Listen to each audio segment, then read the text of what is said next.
Testing.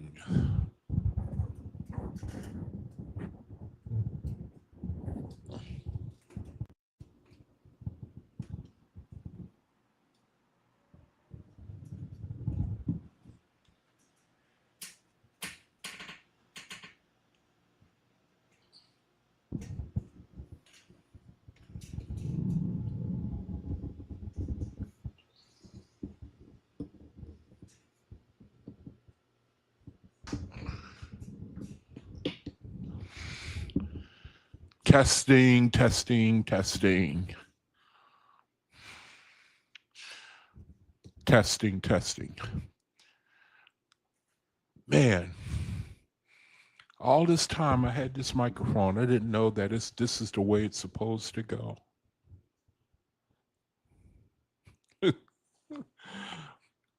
All right. Thank you for joining me. My name is Jaquab Ben Yisrael. Welcome to my channel. And Jehovah, thank you for this opportunity to share and to try to spread the light of the new revelation of your word found in the OAHSPE. I ask that my guardian angels would give me the ability to speak and to speak words of encouragement, words of wisdom, words of peace, words of assurance, Jehovah, to help my brethren who are scattered in the world today to redeem the time while we are on the earth. I give you thanks for giving us this knowledge that helps us to overcome this current reality and to teach us how to redeem the time. So, Jehovah, I thank you and ask that you would just glorify yourself. In your name, I give thanks and praise, so let it be. All right, brethren, thank you for joining me again, my channel. My name is Jaquab Yisrael. I'm a faithist. I go live Tuesdays and Fridays to do these Bible studies, to use my channel to expose, to spread the light of the newest revelation of the Creator, because the time has come for us to make the resurrection, to be elevated in our knowledge. The time has come for the kingdom to manifest itself on the earth. And we can't do that unless we have knowledge, the knowledge that the Creator is now giving us in the OAHSPE. So welcome to my channel. And before I begin, I want to direct your attention to the website on the screen, where if you want, you can get ministry and information. You can get ministry and information, and you can also, if you're led, you can donate and help us in our work. This is the website right here. And then they have ministries where if you want, you're welcome to join to the Wednesday Bible Study. Is something we do every 3 Wednesdays of the month. So this coming Wednesday next week, I won't be broadcasting because they'll be doing another ministry. But here they are on the screen right here.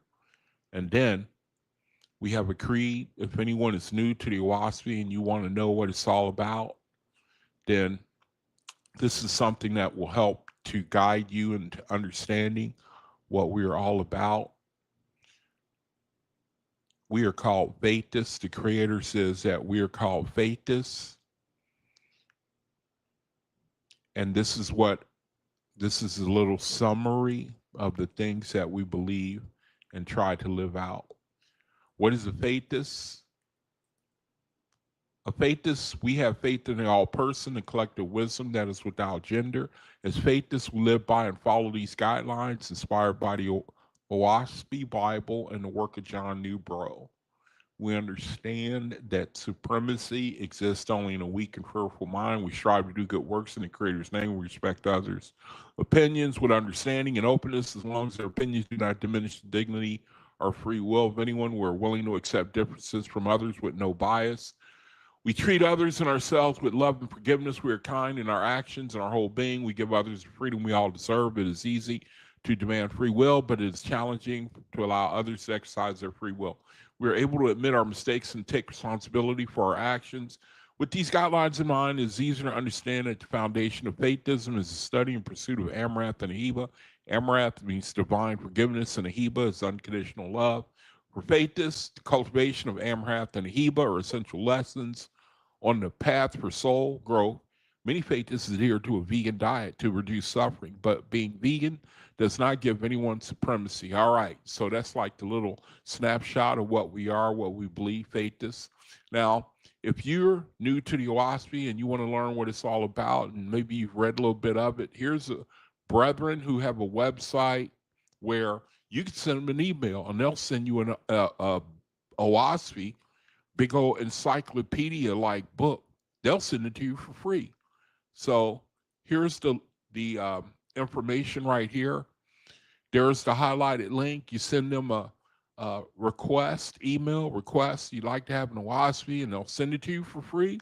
And they'll also ask you if you would like to have Radiance Anthology. Radiance Anthology is another book that looks just like the OAHSPE.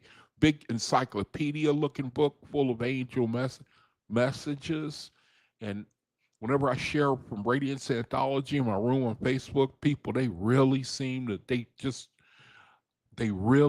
like it, man. And I gotta make an effort to share more of it on my channel, doing my lives here. And then there's a 6-volume set that the Unknown Many have put out, and it's priced as low as it can go, and you can get it on Amazon.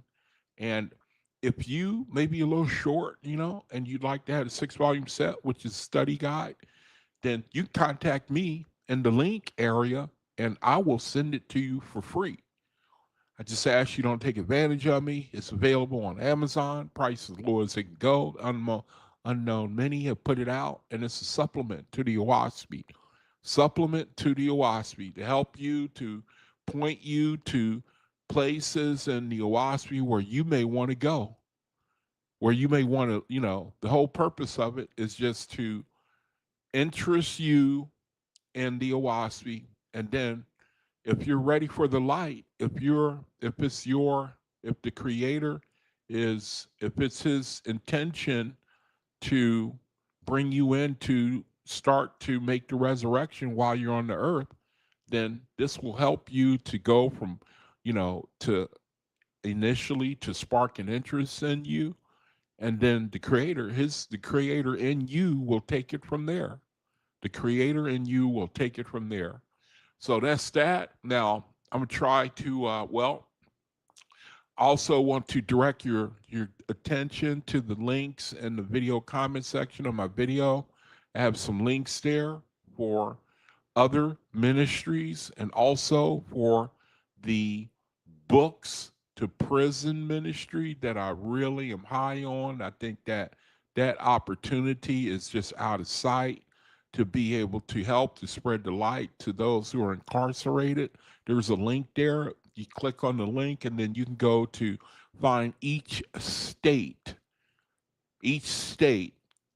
where you could send the OAHSPE, and they have people there who will help you to, you send it to them, man, and they'll just distribute it right there in the prison, And the amazing thing is that there are some prisons that will not accept religious literature. You know what I mean?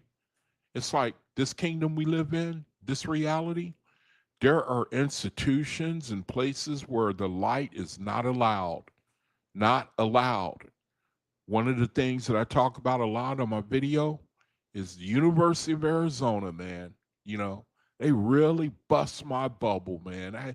I had big dreams of going down there and asking the humanities department to consider the OAHSPE for inclusion into the curriculum, and they just pop that bubble like, But I'm gonna talk about I'm gonna talk about the something that kind of goes along with that vibration. The title of the video is I came up with it during the last half hour because of I laid an egg, you know, I laid an egg.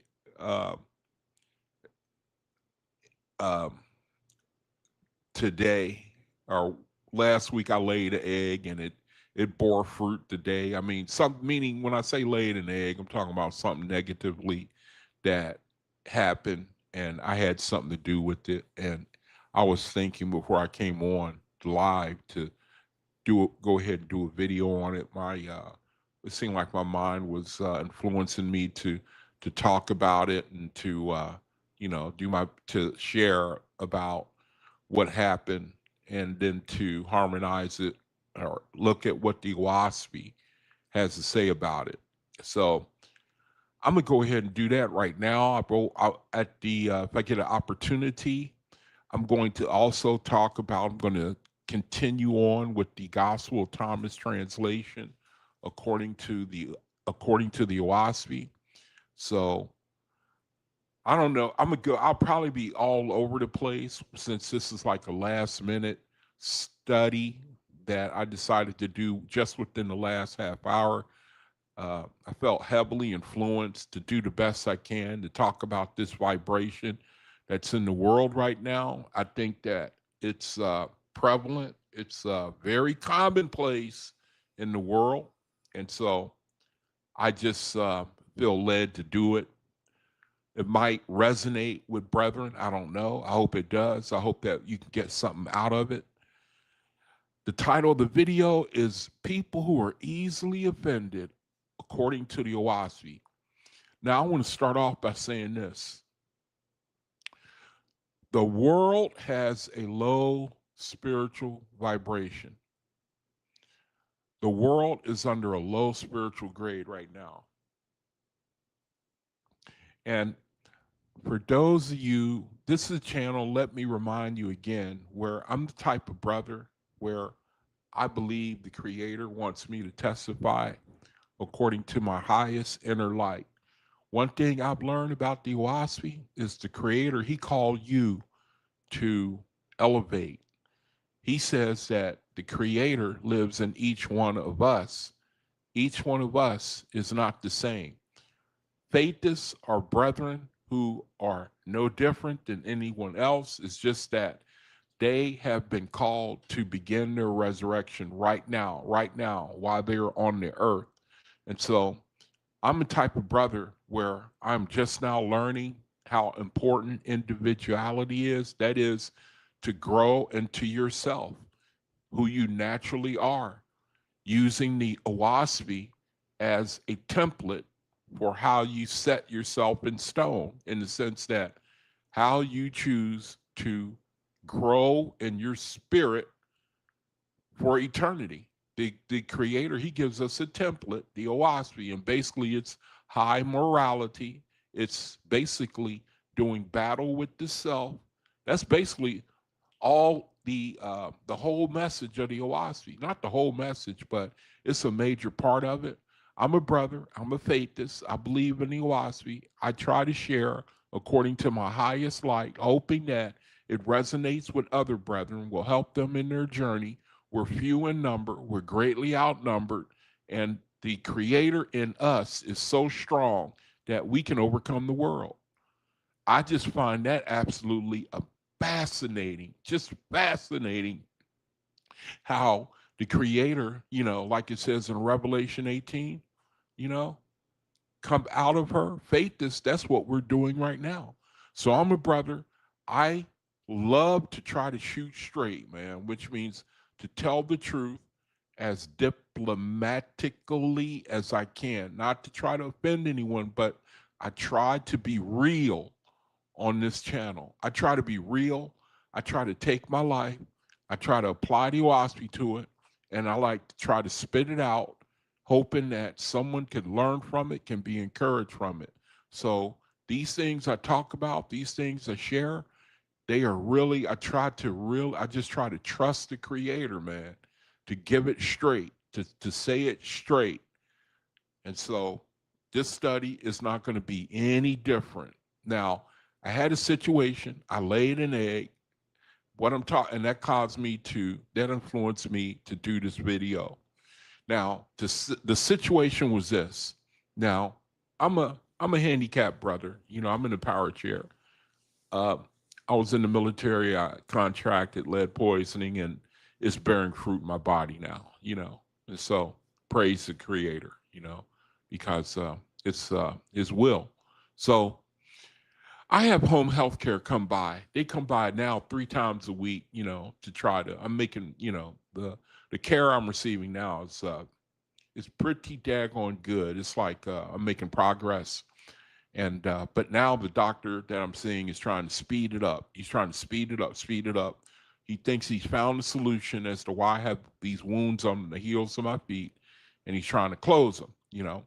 So I have to be seen 3 times a week, come by, change my bandages, keep the wound dry, so the skin can grow back.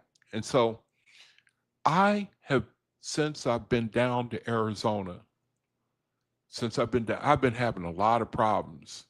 A lot of problems. I've been having a lot of problems. There are some people that I start trembling when the home care people, when they send me certain nationalities, I start trembling. When they send me white women or black women, I start getting afraid because the beast is very strong in them nationalities, very strong in them. Black women, white women, American women, Western women. And I'll be praying for an Asian or a Latino or Hispanic, Mexican. I'll be all hoping, hoping, hoping because they've been beaten down enough culturally that they don't have that entitlement sense that Western Native women, when I say Native, I mean like American women, that they have.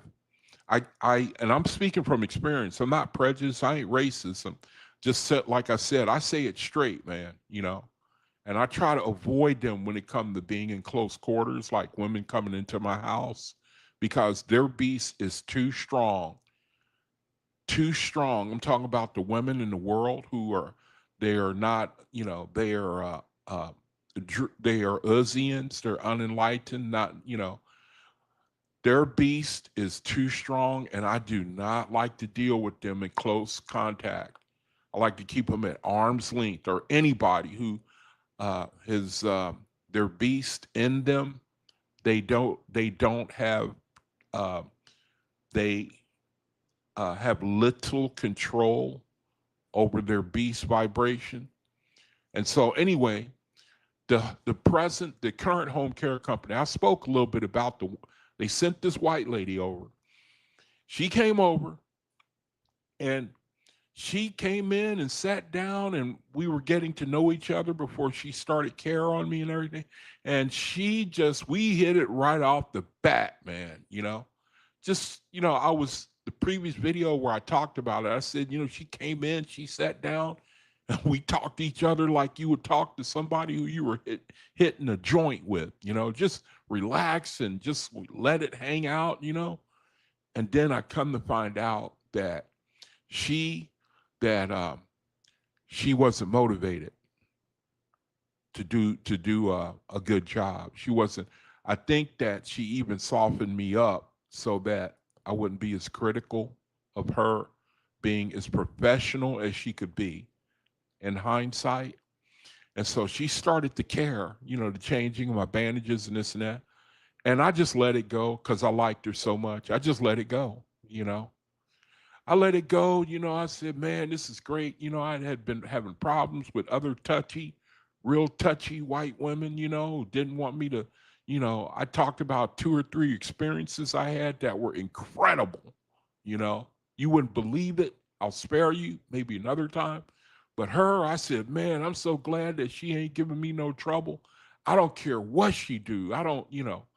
And I come to find out that while she was doing my care, she didn't really care. She was very unprofessional. She wanted to she wanted to just get in, get out, you know, did the bare minimum. And I found I was psychologically trapped because we got along. We sat down, we talked, and like old buddies. And that's when I realized I had been set up to let my defenses, to let my, to, not to be on guard, and that she had set me up because it worked. I saw things that she was doing wrong, and I didn't have the heart to say, look, no, no, no, no, don't do it. You're supposed to do it like this or that. And then she kept doing things wrong. And I said, the one time I spoke up, she got an attitude. And then I shut up right away. I just didn't say anything because I wanted her to keep coming around, right? And then I went in to see the doctor, and he said, there's something is wrong here. And then he sat me down. He said, look, man, he said, there's something that is not right here. And then he finally identified it. He said, who's doing your home care? He said, how are they doing it? And then I told him, and he said, and basically, to make a long story short, he said, look, he said, you're not getting the proper compression. And then I immediately saw what the problem was. The home care, the lady that I'd been seeing, the job she was doing was so poor, it set me back. It set me back. It set me back. And then I was starting to get upset now, because I'm I don't want, I can be in this situation, this handicap, I'm in a power chair, have to stay off my feet. I can deal with it, but if I can get out of it, I want to get out of it. You know, I don't want nobody to make it harder for me. And so I realized that I should have been speaking up and letting the nurse know, hey, look, you're not, this ain't right. The way you're doing it is sloppy. It's not right. And it cost me. It set me back. It set me back. So to try to make a long story short, the company, the lady that they sent out initially went on vacation. They sent me somebody else, and she was she was a Latino, she was a Mexican, and she just did. I mean, it was night and day, and I went and called that company and begged them. I said, please, please let me have her. Let me have, let me have her, please, please, please, And the company said, okay, okay, we'll schedule, we'll work her in. But it turned out she lived too far away. And so they sent the lady who initially came out, the one who we sat down, we talked, and it was like we were hitting a joint together, And they sent her back out. She sent me a message saying, okay, I'm going to be out there tomorrow at 9:30. And I said, no. I said, wait, they're supposed to send somebody else. She got offended. She got offended that I was trying to have someone else come out. She went back and told the company, and they canceled me, And all weekend, I knew it was coming because I knew that she was the type of spirit you can't, which leads me to what I'm going to talk about now. We as faithists, we're in a situation where we dealing with people who they are very easily offended. Easily offended, man. All I did was she texted me. She said, I'll be there tomorrow at 9:30. I said, but wait. I said, they're supposed to send somebody else now. And she, even when I texted that, she didn't respond. I said, see there? She's offended. All I said was, wait, they're sending somebody else out, Somebody else is supposed to be coming out now to do my care. And she didn't even respond, and I knew she was offended. And the company called me today and said, we're going to discharge. We're going to return you back. We're going to cancel the visits. Now, over the weekend, after the doctor had told me your compressions are not these bandages are not being done right. And the problem that that nurse caused me, all weekend I was thinking, man, I don't want her to come out. I don't want her to come out. I don't want her to come back out. I don't want her to come back out. I don't want her to come back out. I don't want her to come back out, you know? And then Monday, just yesterday, it's like the lesson I got was you're going to have to learn to look at these people as under the influence of druges, the same people that you are trying to help. And you're going to have to start looking at people differently. It's up to you. You just have to learn to take the other cheek and look at these people differently. You can't be holding grudges against these people, having attitudes with you as a faithist are called to take the high road. You got to take the high road. That's what your being on the earth is all about. You got to take the high road, Yaikwab. And so Monday, I changed my mind about her. I changed my mind about the nurse that was really messing me up with my bandaging. I changed my mind. I said, I'm gonna start looking at her as somebody that I'm gonna have pity and mercy on her. You know, I mean, I'm gonna be a little more firm when it comes to my wrappings getting done. But I went from a mindset of no, I don't want her to come out. I don't want her to come out. I don't want her to I'm gonna deal with her with mercy and compassion. I'm going to change my mind about her. And then, right then, when I set my mind to change my mind about her and turn over a new leaf and deal with her differently, that's when they called me and said, we're canceling the visits. so, so I'm sitting there like, man, that's amazing, man. You mean this was a lesson? And then you were going to remove the situation, you know? And I was 100% serious. I was going to deal with her differently. I was going to have, and I was going to exercise compassion, forgiveness, pity, mercy. You know, I was going to implement that into the, situation I had with her. And I set my mind. I said, yeah, I'm gonna change. I'm gonna change my mind. I'm gonna change my mind, man. The creator. I'm not helping myself.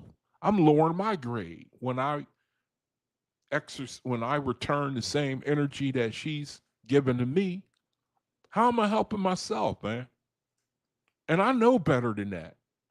So right when I changed my mind, they called me and said, "No, we're going to cancel the visits." And I know that she was offended that I wanted somebody else to come out.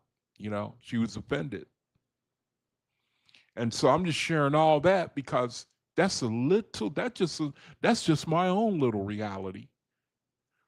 And I know that it's identical to other faiths. I know it is that we have to deal with people who are going to be a challenge. The world has a low spiritual grade. The world has a low spiritual grade. The world has a low spiritual grade. And so I did a little study on it. And I want to go in depth a little bit about why that's the case so that if we get knowledge or we get understanding, that's going to help us to deal with it when it come our way. Because the Ethereans, when you look at the Ethereans, the level that the Ethereans are at, and how and that's where we're headed, and how they have totally ascended above the atmosphere of the earth. We might as well get started right now, man, doing battle with the self and the inclination to fight fire with fire. The world has a low spiritual grade right now. It has a low spiritual grade. Now, I want to say this, that I know One thing I believe, and I do these videos, one reason, because I know that even though it may not seem like it right now, I know the most precious message in the world is the message of hope, of hope. The message of hope. That's one of the things I love the most about the OAHSPE is that if you have hope, if you have the type of hope that the creator that he gives you, it's hard to stay fixed. It's hard to stay bound. It's hard to stay focused on the earth. It's hard, man, you know. It's hard when the creator, when he turns you on to the hope of the OAHSPE. It is so powerful. It's the only thing that will take away the pull of the earth. It's the only thing. Well, if I may say so, in my humble opinion, man, you know, it's the only thing that will do battle with the pull of the earth. The pull of the earth. When you start doing things like reading about the Ethereans who have gotten a victory over the vibration, the atmosphere of the earth, if you can receive it and the reality that they live under, the earth, the earth, it cannot compete. It just cannot compete. It'll still get to you though.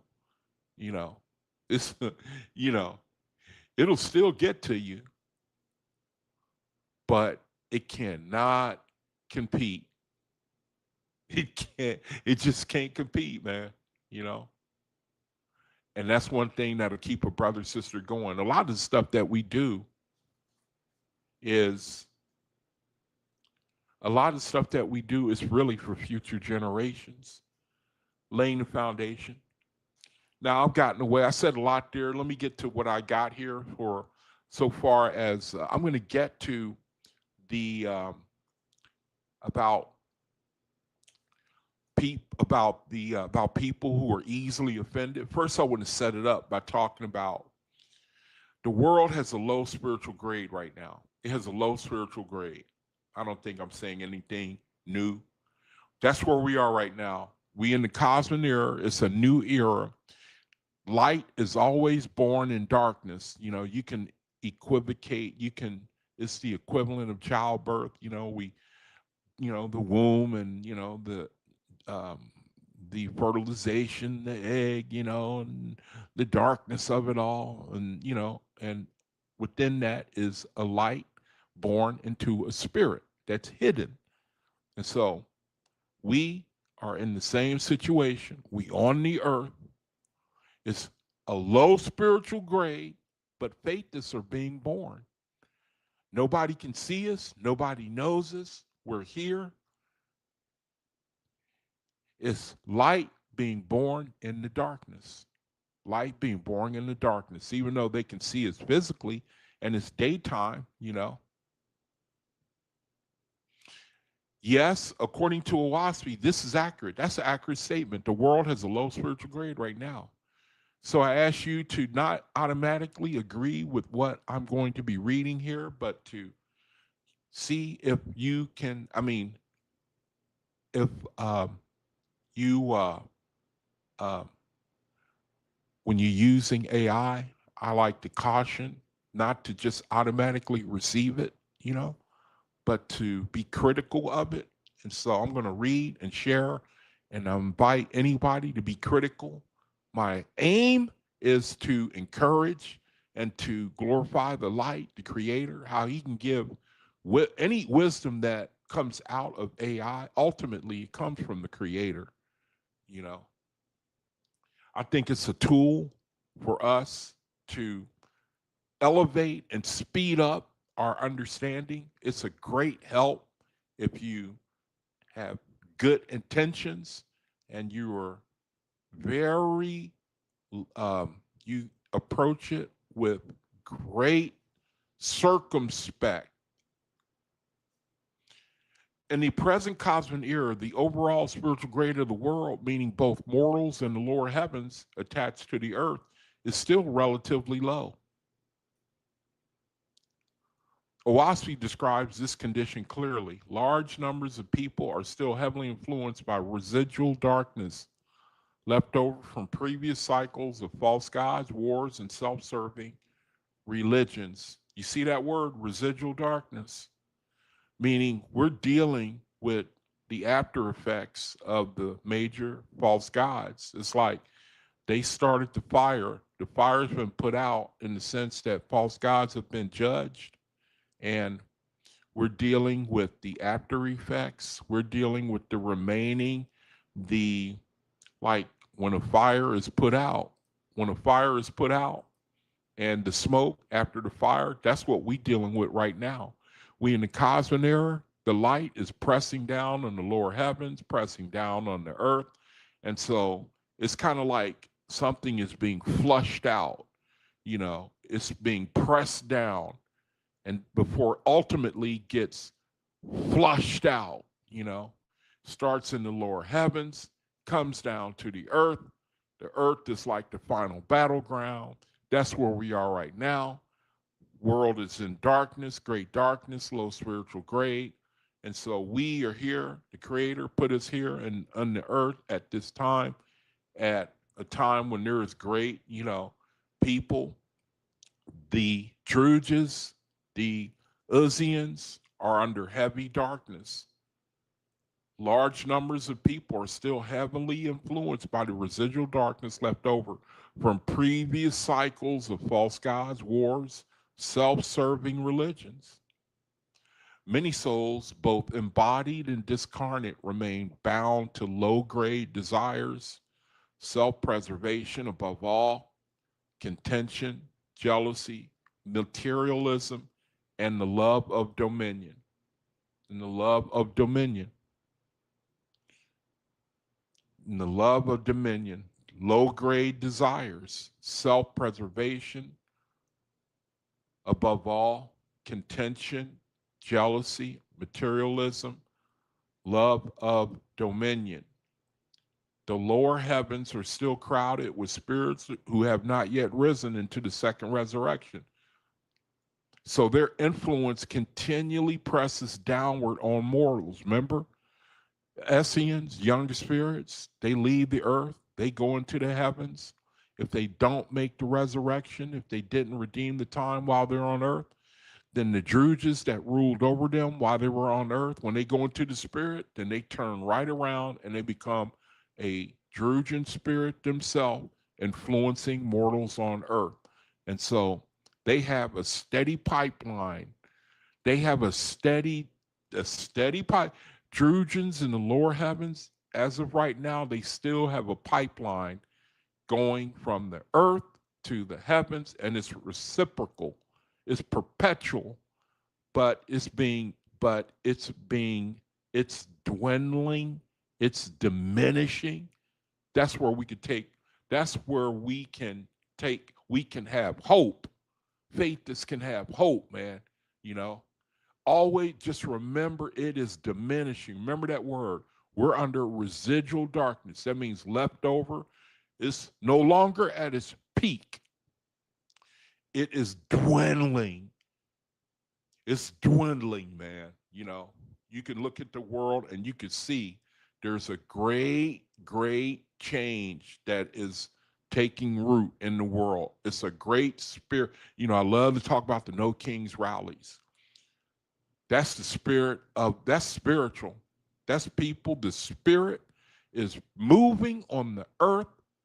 The corruption, the imbalance, the imperfection of this current reality. The people are tired of it. The Creator is making people desire something greater. They want spirituality that is for real and effective, and they don't see it in the people that are ruling over them. The Creator is getting people to look up. The lower heavens are still crowded. The lower heavens are still crowded with spirits who have not yet risen into the second resurrection. So their influence continually presses down on mortals. This is why OAHSPE says that even though the light of cosmos has begun, the earth is still passing through a long period of sorting and purification. High light and low grade exist side by side. Okay, now again, this is a part of the study that is talking about the world has a low spiritual grade. What OAHSPE says about the present condition, the low spiritual grade itself, the low spiritual grade shows itself in widespread anxiety, tension, attraction to low vibration associations, marriages and relationships filled with contention instead of peace,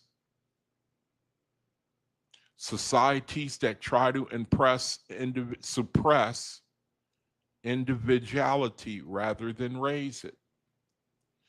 With all the current technological advancements that want to suppress individual freedom, that's one of the witnesses that lets you know that the light, that the reality that we are under is doing battle with the light, meaning the enlightenment, meaning with the OAHSPE, the creator, is doing technological battle with the earth in order to suppress them from experiencing the creator, from,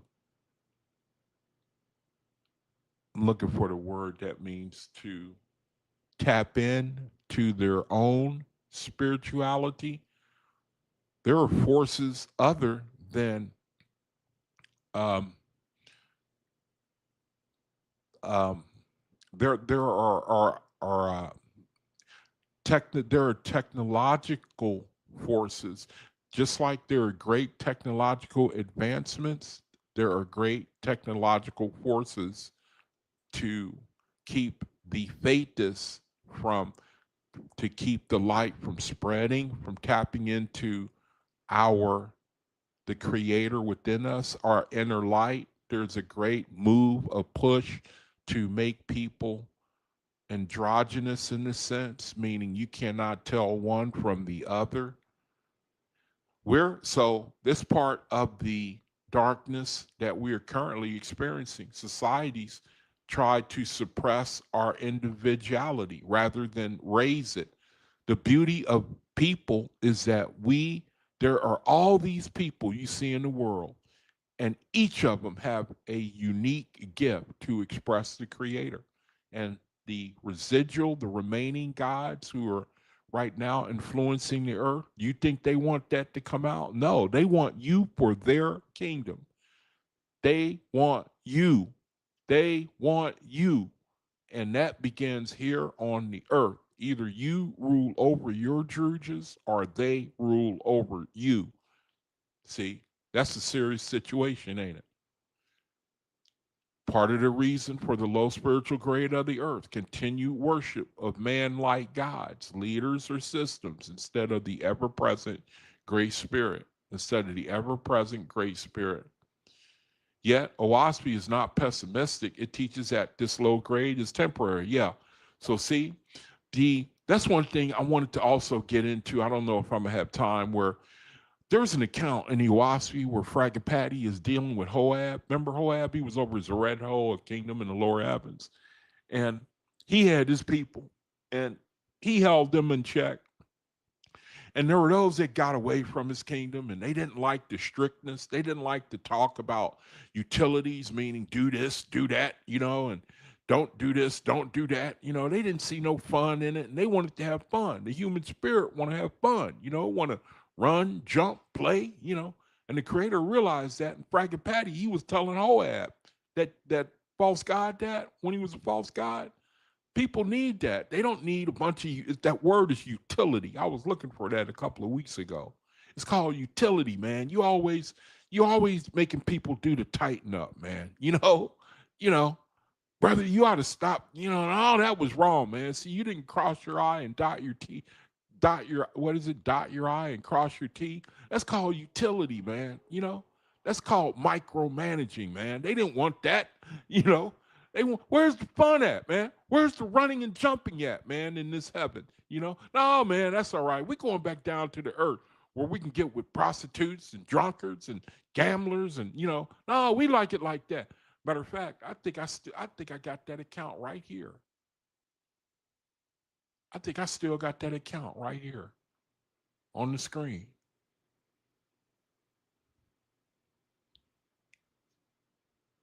Yep, here it is right here. Let me see. Something wrong with this, man. It won't let me change screens.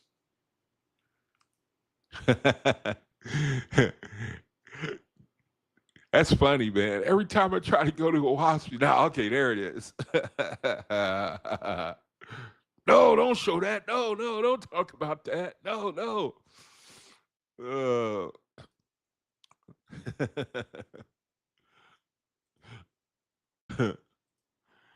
That's funny, man. Okay, here it is right here. Here's the account. Is this it?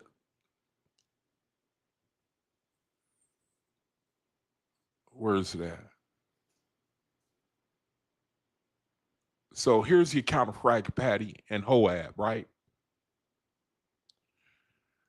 Frag Patty, he taking Hoab around the block to show him the damage that his kingdom did.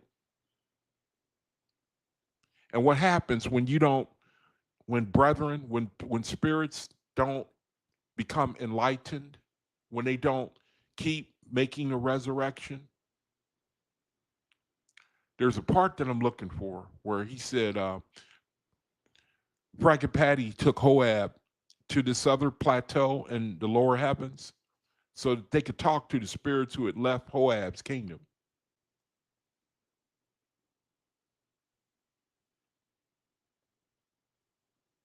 Frank and Patty caused the avalanche to stop so that information could be obtained. Now remember, Fragapati, he's going to Hoab when he was a false god. He had his own little kingdom. He didn't want to be bothered. Fragapati came to him, was trying to show him, man, there's much greater than your kingdom is not the all highest, man. You know, there's far, far greater kingdoms than yours. So why don't you resurrect yourself and those who are in your part of the heavens? Why don't you resurrect them, man? So this is the account right here. It says Fragapati caused the avalanche to stop so that information could be obtained. Then he called the Druge to the ship. So they're in another part of the heavens, bunch of Druges everywhere. They had left Hoab's kingdom. Fragapati calls them. He wants them to testify. So it says, then he called the Druges to the ship, and thousands of them came, ragged and debauched. Hoab knew many of them, and he said, do you know who I am? And they answered, yes, Hoab, God of Zerebho. Zerebho was a plateau in the lower heavens. It was Hoab's kingdom. And Hoab spoke, saying, why do you leave my glorious kingdom to come and dwell in this hell of iniquity? Look what they say. They answered, saying, a pity that we left indeed. But since it is so, it is so. Hear us then, O Hoab. This is the reason. Even as mortals often leave purity in order to rebel and sin, other than that, we do not know. In other words, they were tired of his dotting the I, crossing the T, do this, do that. No, that's wrong. You know, the strictness of his kingdom. They wanted to bust out. They wanted to freak out sometime, you know. Pardon my language. Then Fragapati spoke, saying, Jehovah says, I've given man many talents. Because the roadways are not open for their growth, he plunges into darkness, meaning if you don't take advantage of a man's potential, he's going to regress. You know, he's going to regress. He ain't going to progress. He's going to regress, man. It's like, I remember somebody was telling me about a car engine, how it's meant to be full out, you know, press the gas pedal all the way down, you know. That's what it was made for, you know. But if you don't take advantage of its potential, you know, at some point it's not going to perform for you, you know. You get the idea? Like, you want the creator, he takes full advantage of our potential. He created us, didn't he? He want us to exercise our full potential, you know? Anything less, that's not of the creator. That's why we constantly are on the move. We're constantly resurrecting. We're constantly, you know, we're never stagnating. These are people who were they not only were stagnating, their potential for growth wasn't being taken advantage of. So now they regressing, you know. They regressing, you know. So now you see when you see people who are down and out, they're on the street, you know, they're zombie like, they're strung out. You know that more than likely part of the reason is because they live in a society and a system that does not take full advantage. They don't have no hope, they don't have no vision, they ain't got no dream, nothing better. This is it. The earth is all there is. Ain't nobody giving them the light to let them know, man, this is just the beginning, you know. And we go as high as we want, man, you know. Nobody to tell them about the Ethereum realm, you know. And so their talents don't get taken advantage of. And so what do? They regress. You can see it with your own eyes. They regress, man. You know? Same here in this example I'm giving you. Ragged Patty, he's saying, Jehovah says, I've given man many talents. I've given him many talents. But because the roadways are not open for their growth, he plunges into darkness. In other words, you better do something with him. You know, you better do something with man.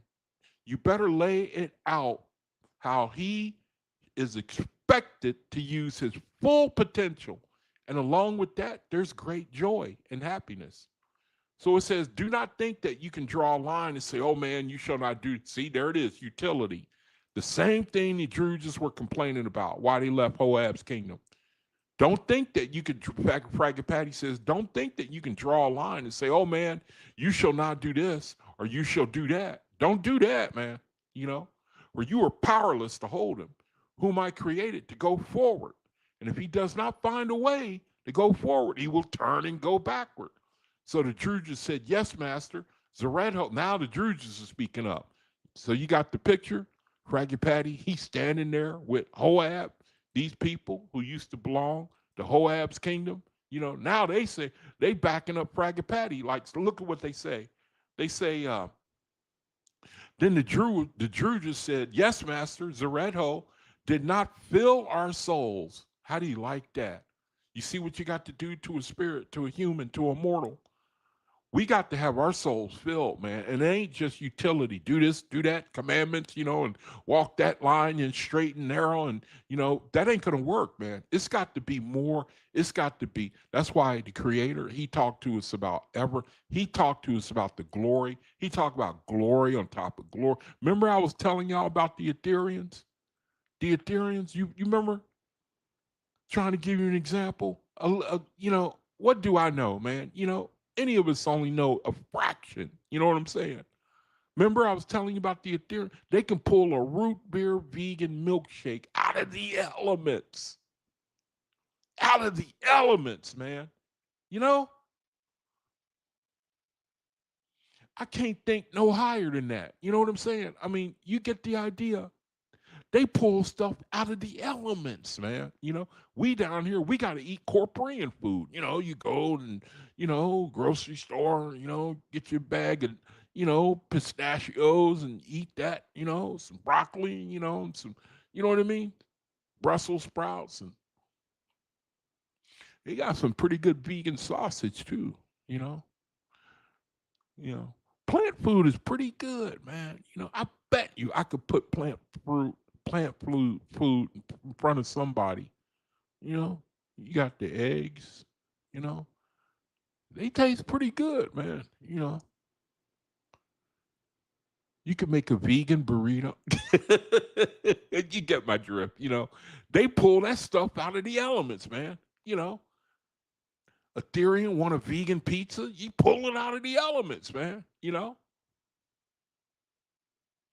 the Druids are speaking. They say, yes, Master, Zeredho did not fill our souls. Look here. We were thirsty for amusement and lightheartedness. You know, we want to joke around every now and then, you know?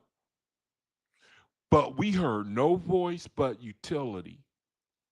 We heard no voice but utility. See?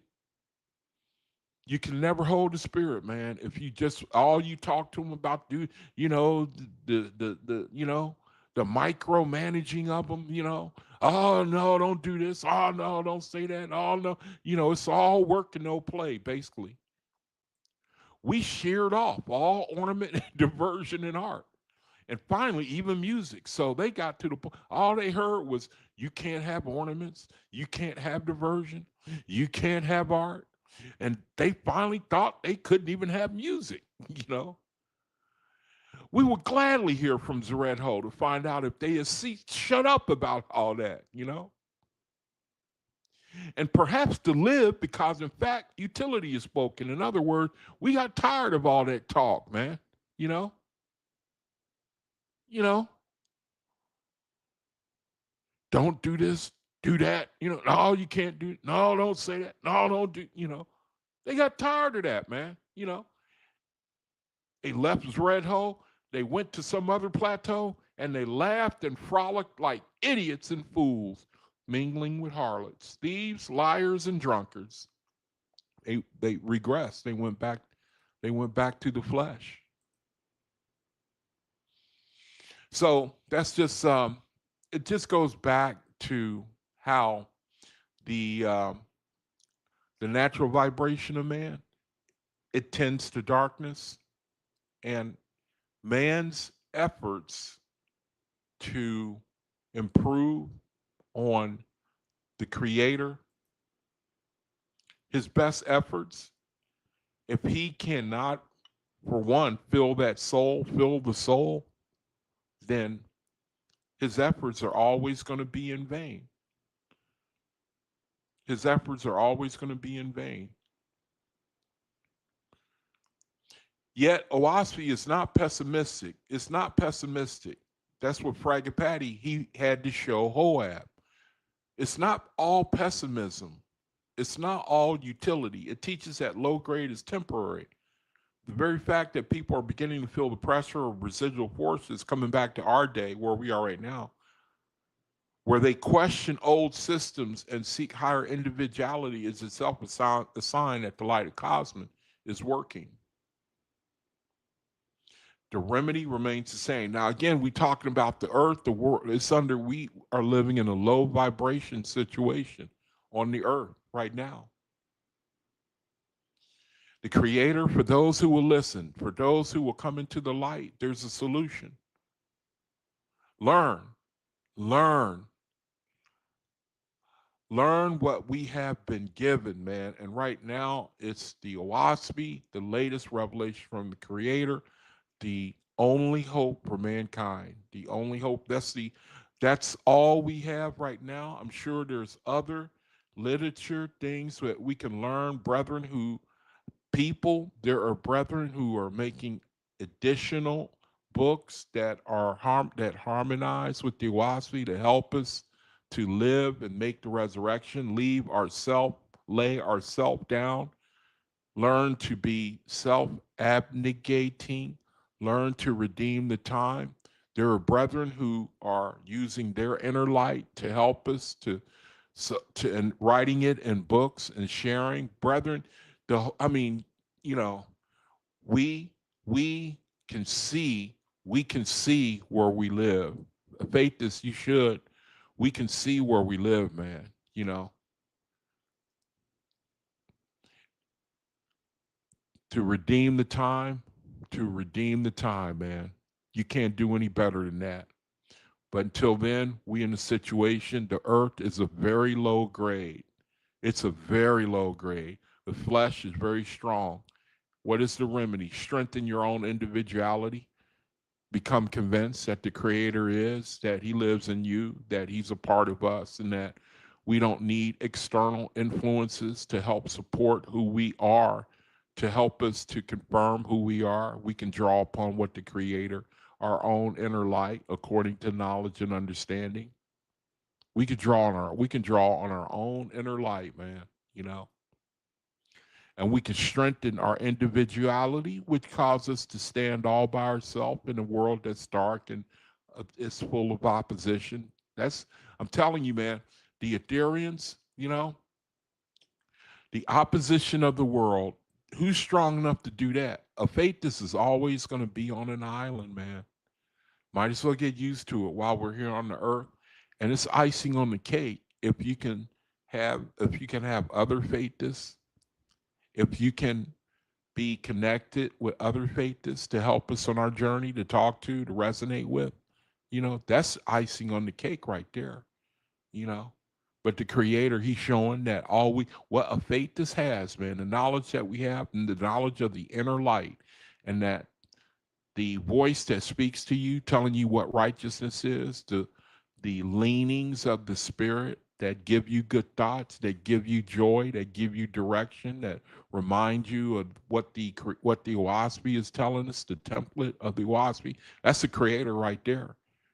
And then you can expand on that. You can grow. You can become more. You can resurrect every day more and more to who we are as people, who we are unshakable self. Nobody can shake us, man. You know, nobody can shake us. We have a foundation. The creator is trying to give us a solid foundation, meaning we are connected. We know who we are. We know what it's about. We know what the light is. We know what the creator says. Therefore, we can walk on the earth and not be influenced. We cannot be sucked in. We cannot be duped by the vibration of the earth. We can know it when we see it. Therefore, we can fight against it. We can fight against it. We're talking about taking advantage of the here and the now and it paying off even 1,000, 2,000 years and forever. How do you like that? The only difference between the faithists and the world wants to delay their resurrection. They want to delay it. That's all it is. They want to delay, they want to stay, they want to leave. Well, I was going to say Zeredo in a sense, but it's a situation where we actually looking at the world and we looking at people who make a choice not to make the resurrection. Can't if they I don't want to say they can't if they try, they cannot hear. We live in a low vibration world right now. That's real talk. What is the remedy? Strengthen your own individuality. Be convinced of who you are and the creator. Learn how to listen to his voice. Practice your highest light. Keep purity of thought, diet, and association. See there? And association. Watch who we associate with. Guard that inner light, man. Guard the inner, watch I agree with that. Watch your association. You know, I think that's valid. I think that's harmonious with the OAHSPE. We have to watch the company that we keep, man. Be careful. Drew just influence mortals. They to be influenced means to be in close proximity to something. Turn continually to Jehovah so that he becomes your shield against the surrounding low grade. Okay, so now I want to get into, I also got into a little bit of the cause of being easily offended, man. I want to turn to the world, a attribute of the world we live in, and that is a world where people are easily offended, man. Where people are easily offended. And you know what I'm talking about. Whoever, anyone listening to this video, we live in this type of reality. I was sharing about that nurse. All I said, man, if anyone would have had the right to be offended, it would have been me, because I realized psychologically what was happening here. I got set up where she came when we met. She was when she first came out. She really did a job on me, softening me up so I would let my guard down. And it shows you how people can be that way. I got softened up so that I relaxed my standards for wound care. She took advantage of it. The wrappings she did, the compression wrappings, they were very poor.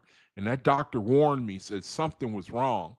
And then he finally caught on about, he started wanting to know about who was doing the wrapping, how come, what's going on with the wrappings, how's it being done. And then I realized that my spirit was saying, you got Yikewab, stop her, tell her to do this, tell her to do that, and I was saying, no, I don't want to rock the boat. Me and her get along real fine and everything. And she was very unmotivated, very unmotivated. And I said, it's all right. I get along with her. I want peace in this house. That's all I care about. I don't want no problems. And I learned a lesson, man. And then the minute I said I wanted somebody else, she got offended. And there are people are like that. And I think the Creator wants us to look at it. He wants us to see it, to let you know this works against you. You got to find a way to overcome it, man. You got to, and you got to find a way to learn from this. Being easily offended, man. Put your light out. Make you stop the resurrection progress. You're easily offended, man. And we in a world that's got an entitlement mentality. Entitlement mentality, man. And I like to try to avoid, like I was speaking earlier, man, I find from a experiential standpoint, when I have home care come into my home, I have learned from experience, man, that when I'm dealing with Western women, black and white women, their beast is so strong. I'm talking about in the world. I do not want to deal with them, man. When they send me somebody, I'll be praying for like a Hispanic or Mexican or a Chinese or Filipino or somebody who's been beaten up by American imperialism. I'd be praying, man, because they've been beat up. My experience has been they know they can, you can talk to them or direct them and give instruction, not misuse them, but you can worry less about offending them. And people like to deal with people who they feel that they won't be mistaken for being disrespectful. You like people like that. You want to be and deal with people like that. But I find that the American way of life, one of the things that's polluted people is we have this entitlement mentality. I had it too, still do. The only difference is I can identify it and shut it down when I see it trying to influence me. Want to be easily offended, man. That's the Trojan influence is strong in America.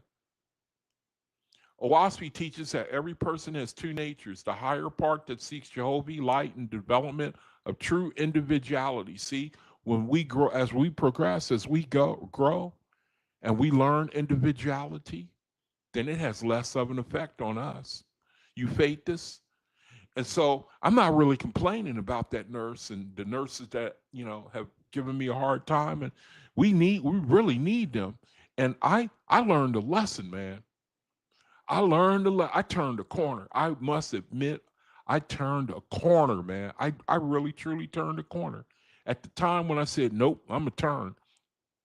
I'm going to have mercy and pity on her. Matter of fact, I'm a winner. I'm going to win that girl. I'm a winner, man. I ain't gonna come down on her or anything when she come back out here. I'm gonna just try to diplomatically, politely find a way to express what I would like for her to do without. I'm gonna try to work around her minefields. I'm gonna try to work around. I'm gonna try to win her. And when I made up my mind, the company, it was too late, man. The company called and said, "Oh, we're canceling the home care." She was offended. She didn't like that you were expecting someone else to come out, and she got offended, and she didn't want to come back out no more. So we're going to cancel the home care. See, And that's the touchiness in the world today. That's the touching, and it wasn't the first time, you know. It wasn't the first time. And I have other stories I could tell you. And I think that the creator wanted me to let it keep happening until I learn that the next time it happens, you learn to look differently at people. Look differently at people, man. You know, it's the beast in you I'm trying to kill. You know, I'm trying to kill it in you. It's in you.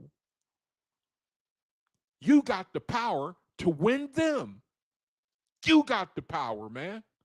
You know, and I admit, man, he changed my mind. I turned the corner. I turned it Monday, and and when I set my mind to treat that woman differently, they called and canceled. It was too late. They canceled. We canceling the care, you know. And so it's like I learned my lesson. I'm going to get put to the test, you know.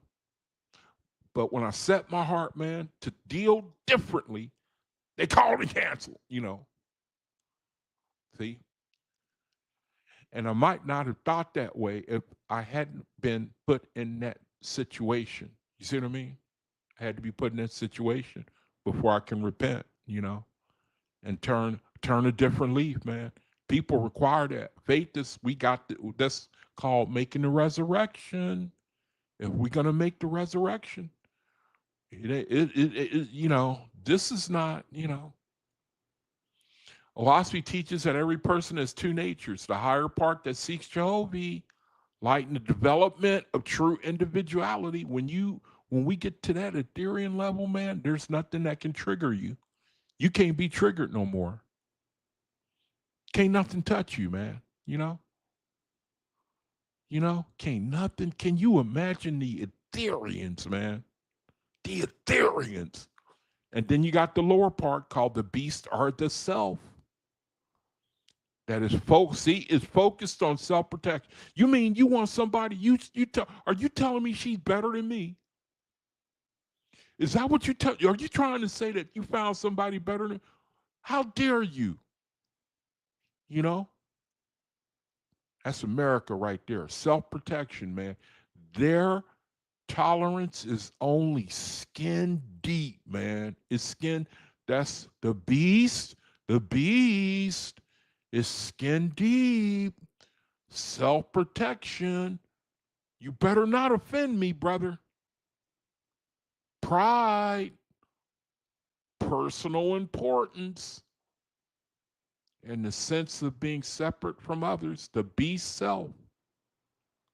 When the lower self is still strong, a person is easily offended. They easily offended, man. They feel their personal dignity, importance, or rights have been injured. They are still bound by residual darkness from previous conditions, both personal and the general low spiritual grade of the world. Their sense of individuality is still fragile and defensive rather than strong and free. You see why the creator, he wants us to learn individuality? You see now.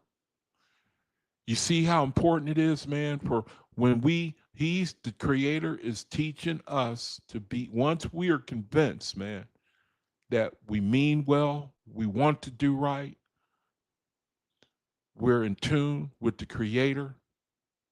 That's a solid foundation, man. We don't need to go about in anxiety and what do they think, you know, and what society says and, you know, how we should be and, you know, who am I? What am I? What do I say? What do I do? We don't need to be triggered. We don't need to be vexed by any of that. When our sense of individuality is strong, we leave the atmosphere of the earth. We leave it. We're leaving it now. See, we're leaving it, man.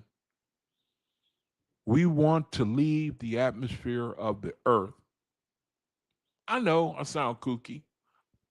This is faith, this talk, though. In short, being easily offended is a sign that the soul is not yet risen high enough above the creative self. The grade of self. The higher the spiritual grade, the less power any external word or action has to disturb the inner peace. Look at that. See that? The higher the spiritual grade, the less power any external word or action has to disturb the peace, the inner peace. That's why I am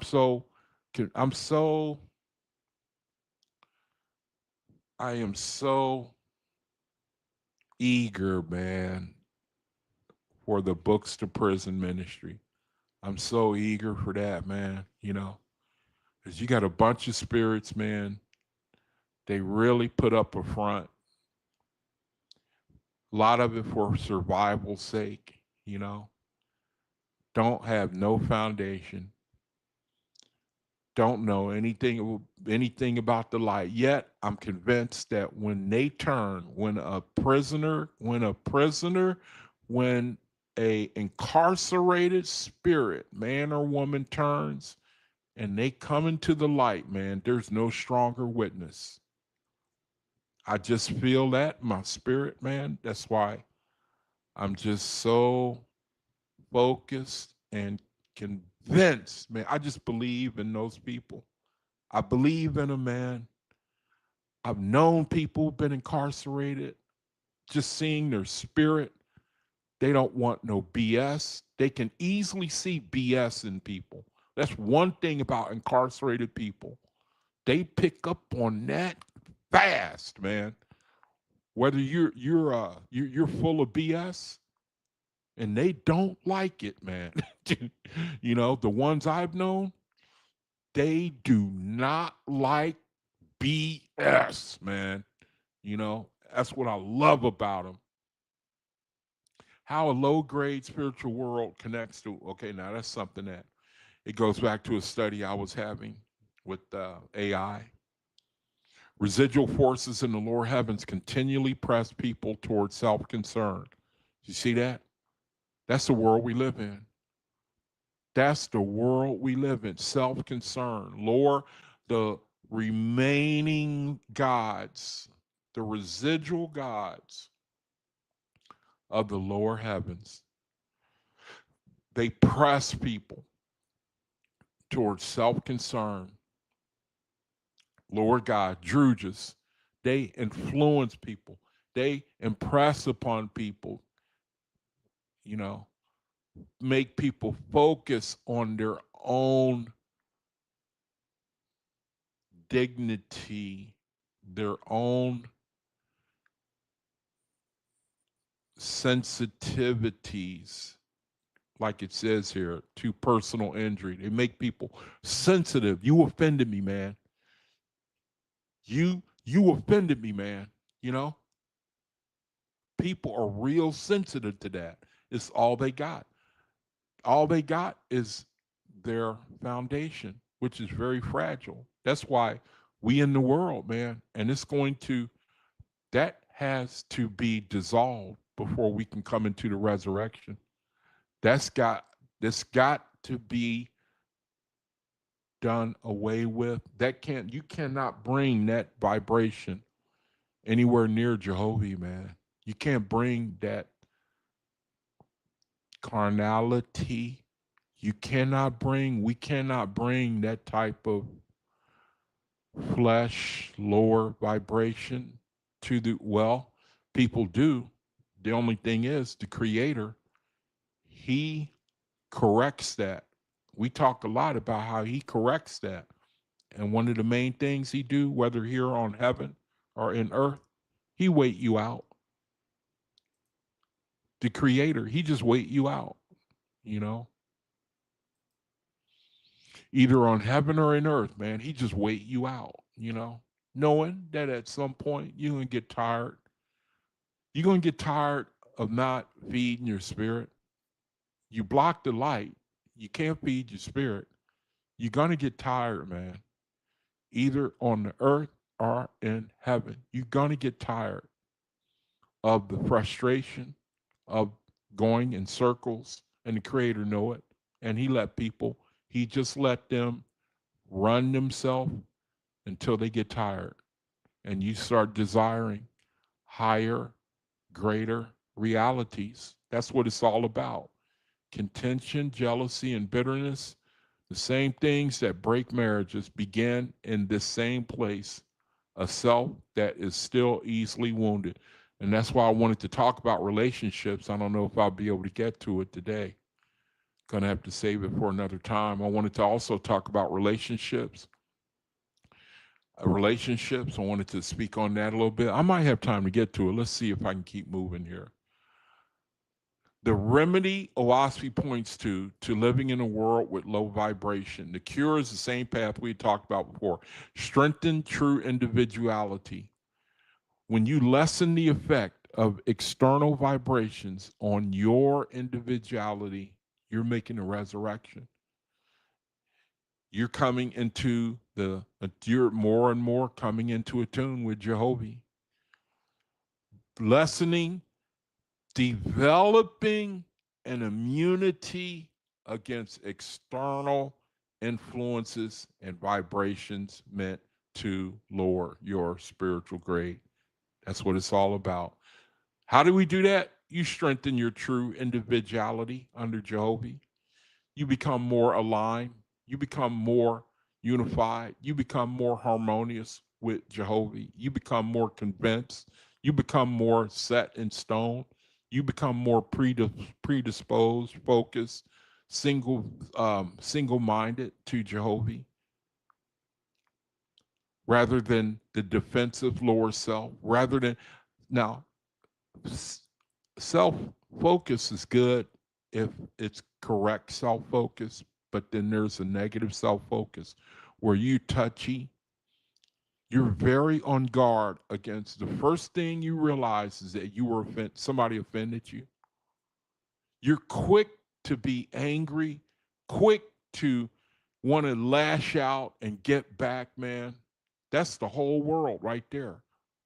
That's the influence of Druges in the whole world. Vetus, that's what we have to fight against. We up against. If you ever wonder if you have the Creator when the Jesus of the New Testament talked about be ye perfect and overcoming the world, now you know what he was talking about. If you want to know what overcoming the world is, here it is right here. It's really mastering yourself. Mastering yourself is overcoming the world, practicing purity of thought, and association, so residual influences lose their hold, man. You know, residual influence. Talking about the remaining gods of the world, of the heavens, and the remaining gods after the major false gods have been judged and their kingdoms judged, and now they have to turn to raise up the people they deceived until the last one they turn around, they cannot resurrect themselves. But there are some gods that got away and they're still effective in the world today, but they are called residual, meaning they're leftover, meaning it's like the fire was already put out, but now we got the smoke, and soon the smoke is going to be put out as well. That's where we live. We in the cosmic era. The light of the Creator is going to win. It's going to sweep, and it's the best thing about it. It's going to be organic, meaning people are going to. They ain't going to need to be convinced or, like proselytized or. That's what I love. I love, man. But I love to try to expose people to the light, Brother Nazarene, Essene Faithus, passing out them index cards. Do it quietly. I love silent work, man. Well, I'm not really, I'm here on YouTube, But I like the way the Creator emphasized doing it incognito, I like the way he keep telling us to beware of the self, because problems come. How come he didn't acknowledge me? How come he didn't say how come he didn't flatter me? How come he don't acknowledge my greatness? How come he don't acknowledge what I've done? That was a brilliant thing I just said. How come the self, man, the self, looking back, man, the self tore me apart, man. Make Jehovah your shield, man. Book of Inspiration. so that external offenses no longer reach the soul with the same force. That's what we're called to do with our life. Use the time here on the earth to develop an immunity to the earth vibration, to the Druidian influences. Use it. Use the time, you know. We need a Capricorn to teach us how to use the time, man. They're masters at leveraging time for their benefit, man. Leverage the time. That mean make use of every single second of the time that we have been given. Make use of every single second, man. You know, a person of high grade can still notice when something is unjust or unkind, but they are no longer personally offended by it. Look at that. See there? A person, listen, a person of high grade, a person of high grade can still notice when something, see, that's the faith that's right there. We can see it. We growing when we don't get personally offended by it. I'm not there yet. I'm aiming for it though. A person of high grade can still notice when something is unjust or unkind, but they are no longer personally offended by it. They gotten a level of individuality. They're almost impregnable now. That's what we're called to. A faithist, man. You know, a person of high grade can still, we can see our spiritual sight. I posted something the other day that talked about how faithists have vision. They got vision. They can see things people cannot see. And I know I sound kooky. I know. I'm telling the truth though. I'm telling the truth. You know we can keep ourselves from situations that we see trouble coming. We know how to do that. We can, not all the time. Sometimes you get caught off guard. Faith can see, in the spirit. Like, I was on the bus today. I was having an adjustment done in my van. I was having the steering mechanism put in, make it easier to drive. So I had to take the bus. I had an appointment, and I was on the bus, man. It was 108 degrees a day, here in Tucson. And it don't bring out the best in people. And I could just, I like to take note of the spirits of people. I like to take notes so I can learn, man. And one thing that I picked up on is if something were to happen to this person or that person, if even a little bit of something happens, they're going to react. I mean, I could just see it. You could just see it in their spirit. People to beware of, be careful around. I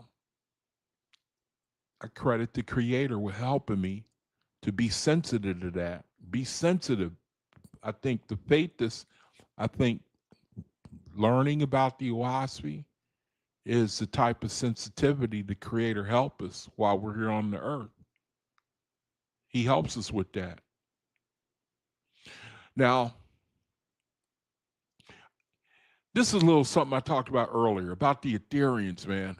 Kind of going off topic here about the spiritual grade of the world and easily offended. The Ethereans, man, something that we should keep in mind because this is where we're going. That is going to be us one day. Ethereans, all of us. Ethereans. Look at that. Ethereans draw or pull their spiritual substance directly from the elements of Etheria itself, specifically from eth, the most rarefied and subtle substance Jovi created. We can't even imagine that. How it works in OAHSPE. Mortals live on corporeal food, fruits, grains. Atmospherians, meaning spirits in the lower heavens, they live on the atmospherian part of earthly things. It's almost as if like when you in the world, when you used to smell a steak cooking, the smell of it really captivating, draws you. It satisfies you in a sense that even just smelling it, you get invigorated by it. Atmospherian food, you know. OAHSPE says atmospherian spirits in the lower heavens, they live on the atmospherian part of earthly things. It's still a mystery, which means the spiritual essence, atmospherians, spirits in the lower heavens, they live on the atmospherian part of earthly things. Truges and angels, meaning second resurrection angels, they live on the atmospheres, the things that come off of the corporeal. They live on the atmospherian part of earthly things, the spiritual essence that rises from plants, fruits, and for lower grades, even the atmospherian portion of flesh. So, Etherians, having risen beyond the Earth's vortex's atmosphere, no longer need that denser food. They are sustained by eth, the finest element of the Etherian worlds. How do you like that, man? Anything you want, man, you just pull it out of the eth, man. You can't do that on the earth. You want a vegan pizza, you might not have the cash for it. You know what I mean? They pull it out of the atmosphere. Now, I'm speaking on this because of the hope and, the vision it gives us. Remember we spoke earlier about the spirits in Zeredho? They got tired of the utilities and Zeredho of Hoab's kingdom. Evidently it was a lot of strictness and lack of entertainment and joy and freedom, and so the knowledge of the Etherian realm, which is the ultimate,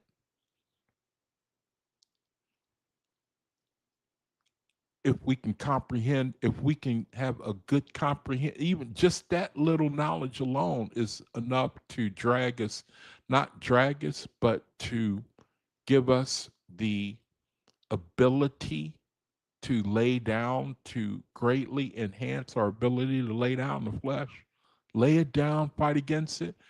You know, what we need is something to help us to fight against the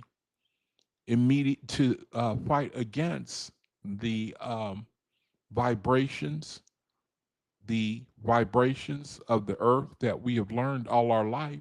We never knew the um, we never knew about Etherian realms and the constant resurrection and the glories of the heavens.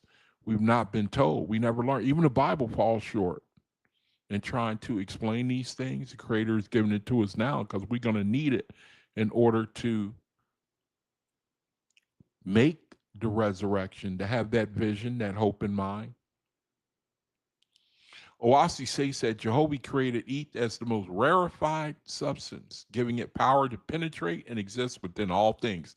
Etherian worlds are made of eth, and advanced angels who dwell there live upon it, man. Isn't that something, man? In the early heavens, when Asaphs, meaning receiving angels, tried to feed newborn spirits called Essenes with the same food they themselves used, meaning tried to give newborn spirits atmosphere or eth food from eth, rarefied substance. Joey said, "Alas, O ye innocents, you feed on ethereal food.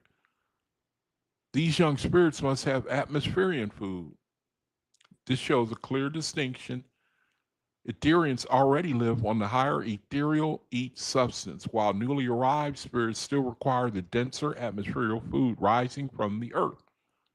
So, anyway, that's just a note about the Etherians, man. In contrast to the earth, where there's vibrations on the earth of the high vibration of the self, hydrogen offenses, earth vibrations that we as faithists, our mission, our goal is to ascend these things. We start here on the earth, we continue in the spiritual. We have a head start. That's the major difference between a faithist and the world. Basically, faithists have a head start that I don't even really think we fully appreciate. As faithists, don't really fully appreciate it. We have a head start, man, you know. Now, I wanted to also talk about relationships. And I was going to start off with individuality, but I think I'm going to skip that right now because I'm going to run out of time. And for part of that study, I wanted to talk about relationships. I wanted to talk a little bit about individuality and relationships because I had something crossed my feed. I was looking on YouTube, something crossed my feed. And I thought, I just thought, man, you know, this one famous person, this woman left him, you know, real famous, successful guy. And I just thought, man, you know, I want to comment on that, you know, because, and I know, I mean, most of the world more likely is in relationships. You know, people want to know about it, like to talk about it. And I would love to get the OAHSPE perspective on it, relationships, you know. And people break up, they can't stay together even after years, you know, 10, 20, you know. Brother Nazarene has seen Faithist. He said that the light split his marriage. He was married for 20 years. You know, we read where the light was going to do that. It was going, you know, that part in the Bible where the Jesus Christ said that I came not to bring unity or something but a sword. In that respect, he's right, man. The light, I'm talking about the OAHSPE. It can create division. You know, you get one spouse who no longer wants to go to the church, wants to pray to the deities of the church, and you know, and then the other spouse who's not yet for the who's not yet um, part of the resurrection will oppose it, and so the light is, you know, it could cause problems to such an extent that they can no longer dwell together. You know, one partner going one way, one the other way. Anytime a relationship, man, is broken, it's a terrible thing, man. I haven't been in them myself. You know, I it's kind of interesting in my own from my own experience. I knew that I wasn't going to be much good for any woman. I just knew it because I knew inside of me I didn't have much drive for the world. That's one thing I knew in my soul. I knew it, man. And in order to stay with them, the different girlfriends that I had, I knew I was going to have the show. So I knew it when I didn't know much about anything. One thing I knew is that if I did not have the drive, the desire to go after the world, it was going to be hard for me to connect with somebody. I knew it was going to be hard, man. You know, I knew it was going to be hard. I knew it, man. I learned it early on when I first started having girlfriends. I saw how they looked at the world. It was a subconscious thing. I saw it, and I knew it was just a matter of time. A matter of time I was going to lose them because I knew in my own soul that I was, I didn't know I was looking for the creator. I didn't know I was spiritual. I had a hole in my soul. That's all I knew. Nobody could answer it. I didn't realize I was looking for the creator at that age. Nobody could satisfy it. I knew I was in trouble when it came to relationships. I didn't want to work. I didn't want to work. Not to mention work hard. You know, I just didn't, man. You know, it wasn't it wasn't worth it to me. And you can never connect with a woman having that mind. You can never connect with a woman having that mind. A woman who's not in the light. I mean, not like you could, you know, you're in the light, and uh, you're connected to somebody who wants you to just lay around and do nothing. I'm not saying that. I'm just saying that I knew that my connections in the world were gonna, at that time, there were women of the world, the the the things of the world, the luxuries of the world. So I knew that I was in big trouble because my spirit wasn't towards the world, even from a young age. It wasn't much the world could offer me to motivate me. The OAHSPE does not make the exact statement about, um,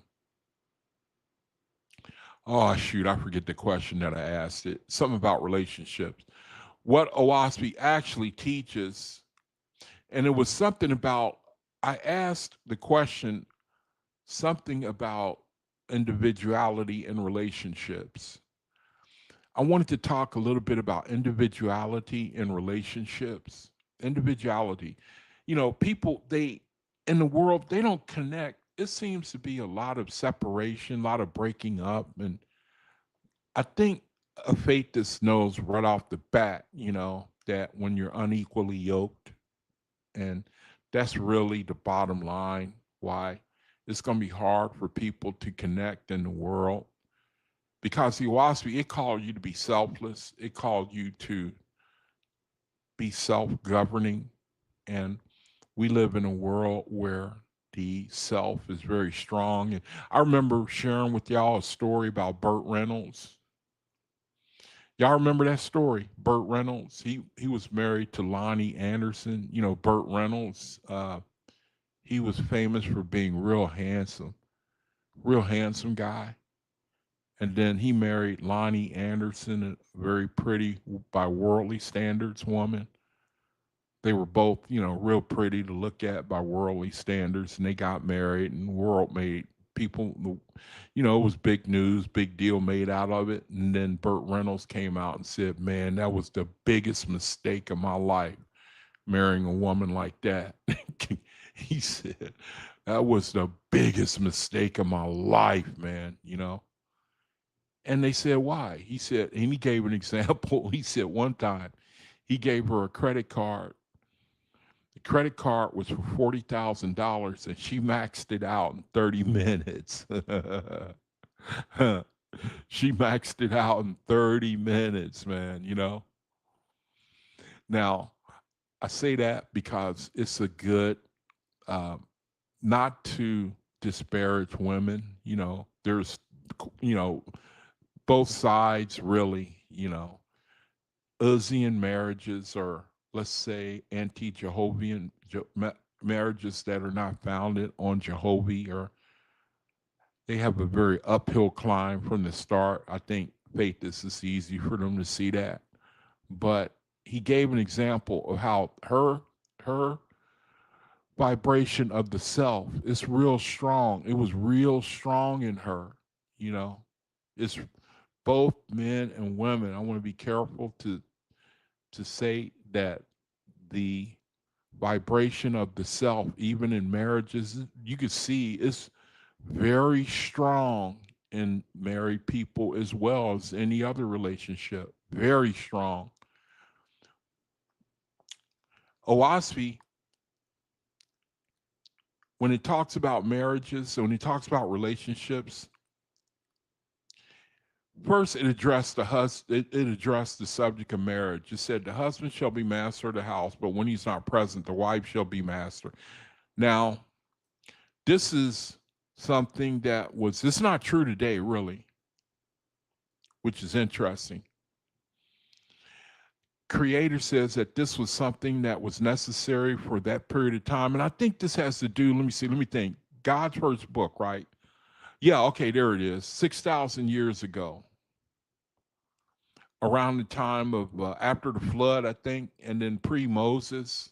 So the establishing of societies, and this was necessary for that period of time, because it's going to go in and tell you how this law has changed. Talking about relationships. So at the time the creator says, gave that law about the order of the home, It says this reflects a hierarchical household order given for those times, around 6,000 years ago, not a permanent spiritual law for all ages. That's interesting, ain't it? It's not a permanent spiritual law for all ages. You know, Christianity tries to use that to subjugate the woman. You know, the husband is the head of the household. And, you know, they use Christianity is famous for using Paul's letters to silence the woman, subjugate her, and make her second best. OAHSPE, it don't do that. It says OAHSPE is clear that laws and social arrangements change. They change with cycles of time. More importantly, the higher and more universal teaching of OAHSPE is that every soul has its own distinct individuality that cannot be absorbed or overridden by another. Meaning you can't force somebody to be, you know, mold them, shape them, you know, don't, you know, be this way, don't be that way, you know, and um, force them to be more, to adopt more characteristics as you see fit, or, you know, like trying to tell somebody to be, why can't you be more like him or her? OAHSPE teaches that every soul has its own distinct individuality that cannot be absorbed or overridden by another. No man can be life for another, nor motion, nor individuality, nor person for another. For himself and to himself, Jehovah has created man with these, our individuality. So we actually free to practice, to go inside ourselves, to examine ourselves, to know ourselves, and to practice who we are according to our own inner light. I find that quite fascinating. I'd like to know who I am 100%. I'd like to know my gifts. I'd like to know my weaknesses in plain light and day terms. I'd like to know fully who I am. The Creator says, I'm going to tell you. I'm going to tell you, and you're going to resurrect into that knowledge. You're going to know fully 100% who you are. That's going to be my resurrection journey, mine and yours. Not really important right now on the earth because the influence, you know, it's not the, like I was saying earlier, the vibration, the earth, the anti-Jehovian government rulership that we're under right now wants to cookie cut everybody. Cookie cutter, make everybody the same, under the same morality, under the same vibration, under the same likeness. That's the underlying, what's a good word for, the underlying agenda of the reality that we're in. The gods, the residual gods, it's like the more the kingdom, the world rulership slips away, it seems like the more desperate they become. The more desperate times call for desperate measures, it seems like. There's a lot of personal dissatisfaction in the world because just like those people in Zeredho who left Hoab's kingdom in the OAHSPE, all they hear is utility. They only hear utility, man. And what else did the Uzzians, the Druges say? They said that the red hole did not fill our soul.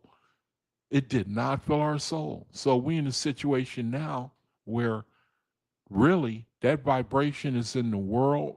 There, people, you must, if you are people, their hope in this reality, it's cracking, slipping away. The hope for stability, assurance, steadfastness, financial, you know, security, you know, those things, they start becoming less of a reality. How do you expect people to be? What do you think they're going to act like? No man can be life for another, nor emotion, nor individuality, nor person for another, for himself and to himself. Jehovah has created man with these, with what? Life, motion, Motion. See that? Motion is not stagnation. Man has to go, he must go forward. You know, like, say, if you've ever seen somebody with a spirit of wonder, like even a child, how they can ask 1,000 questions. You know, that's motion. That is motion, man. That's like constantly inquiring and increasing. Oh, shoot, my battery is running. Oh, I'm not plugged in. Uh-oh, it's going to try to shut me off. Hold on. Got to plug myself in. About time to end the video anyway. Oh,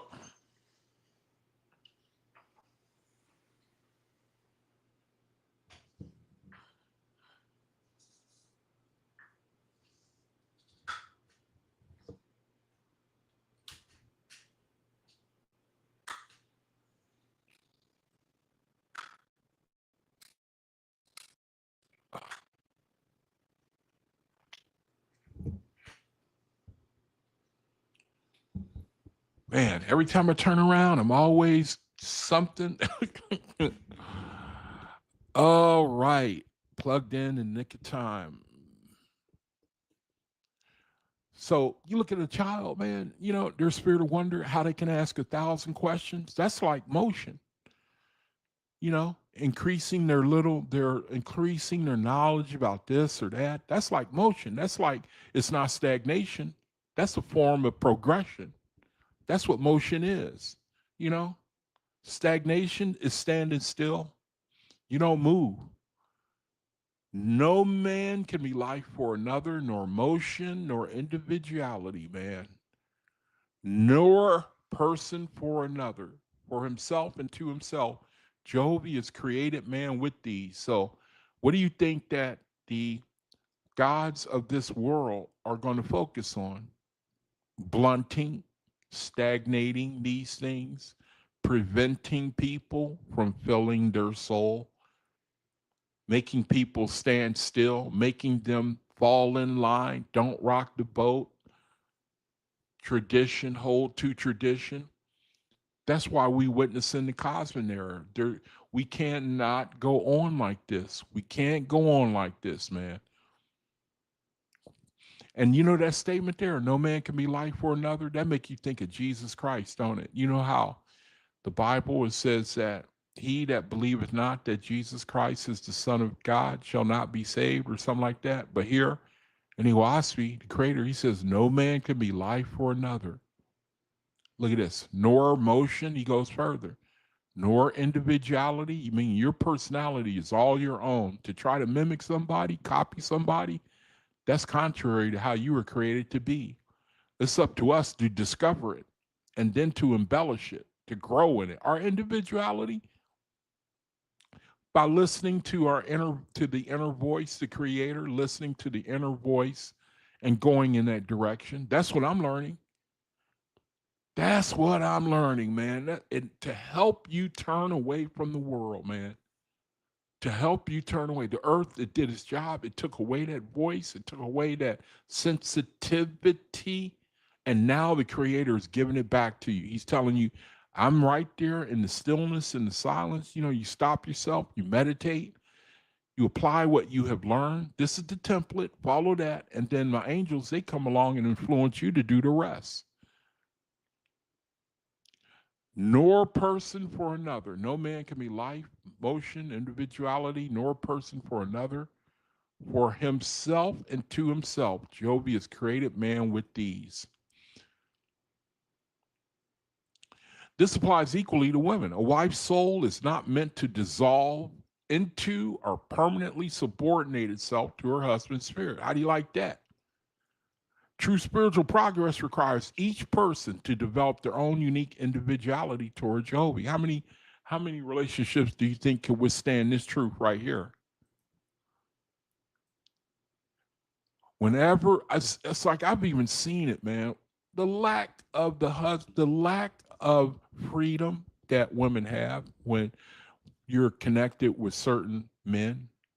I've seen it with my own eyes, especially, you know, very, very attractive women in the world connect with a man who's very jealous.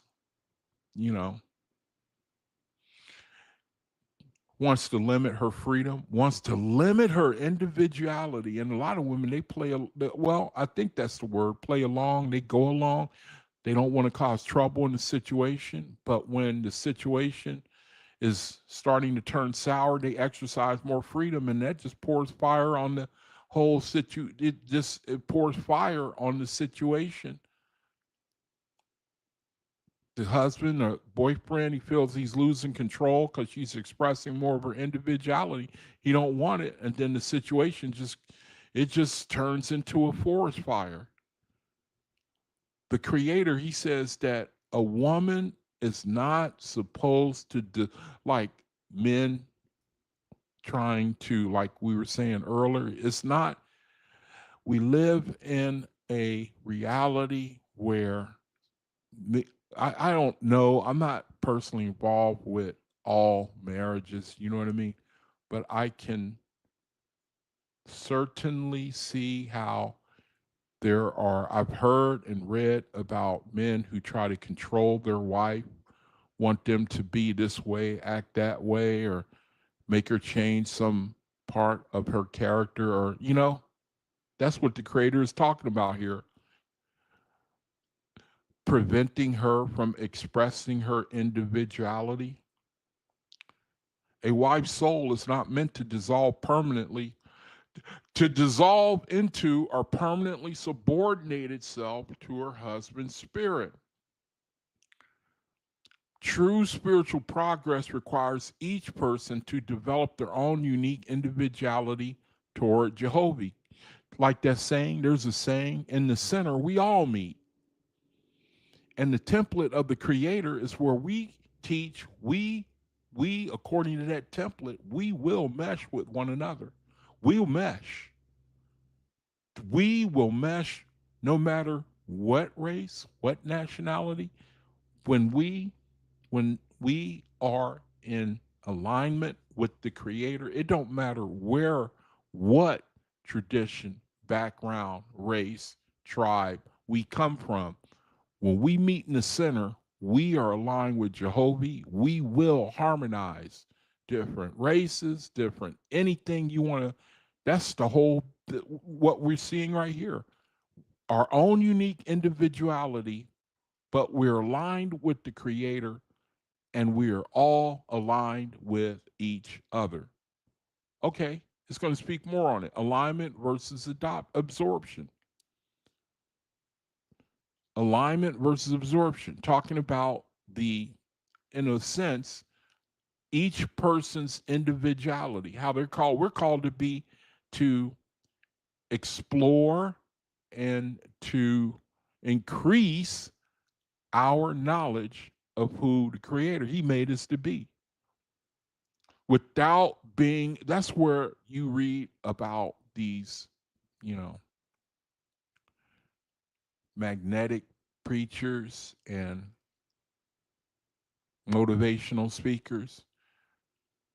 They really absorb people into their own orbit, so to speak. It's like they lose themselves, and they get caught up in someone else's, what's a good word for aura, almost like magnetism. They lose themselves. It's 7 o'clock. I'm gonna end the video in a few. And so type of one if you have something you want to comment on before I close the video. I'm gonna finish up here in a few minutes. Alignment versus absorption. OAHSPE recognizes that close companions, especially spouses, strongly influence one another's spiritual condition, for better or worse.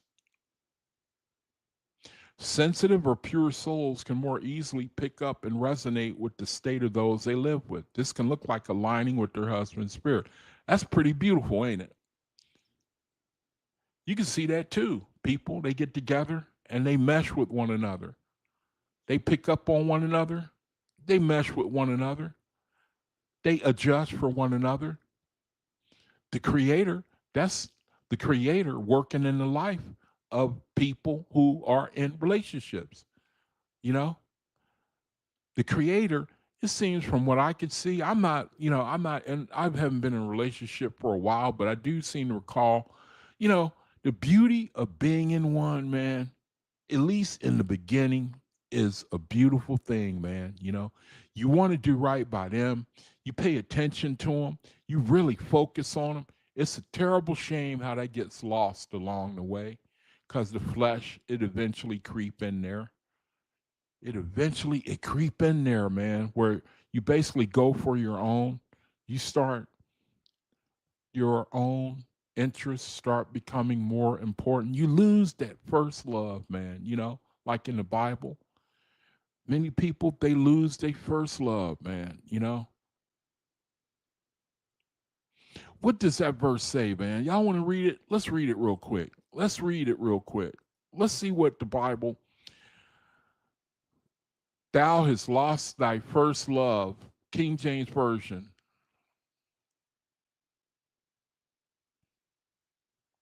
I have somewhat against thee. I have somewhat against thee, man, because thou hast left thy first love. You know,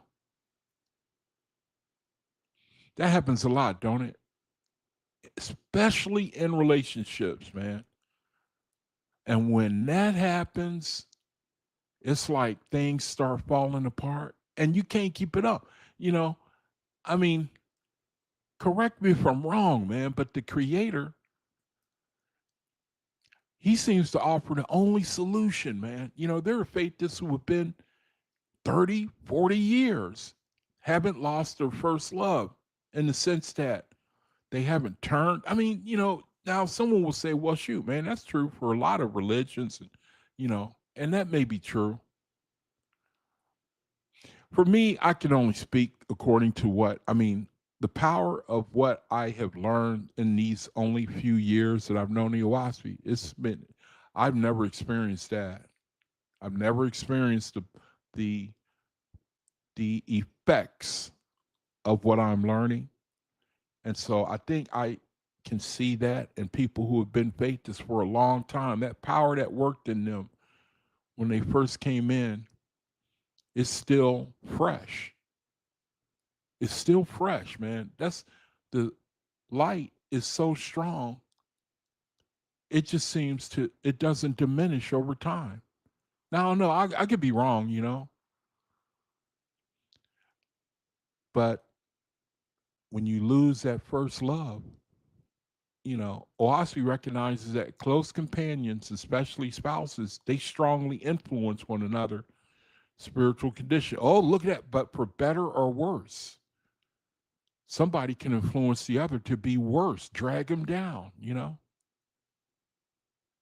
For better or worse, sensitive or pure souls can more easily pick up and resonate with the state of those they live with. Sensitive or pure souls can more easily pick up and resonate with the state of those they live with. That should be a foregone conclusion, shouldn't it? This can look like aligning with the husband's spirit. So that's something different.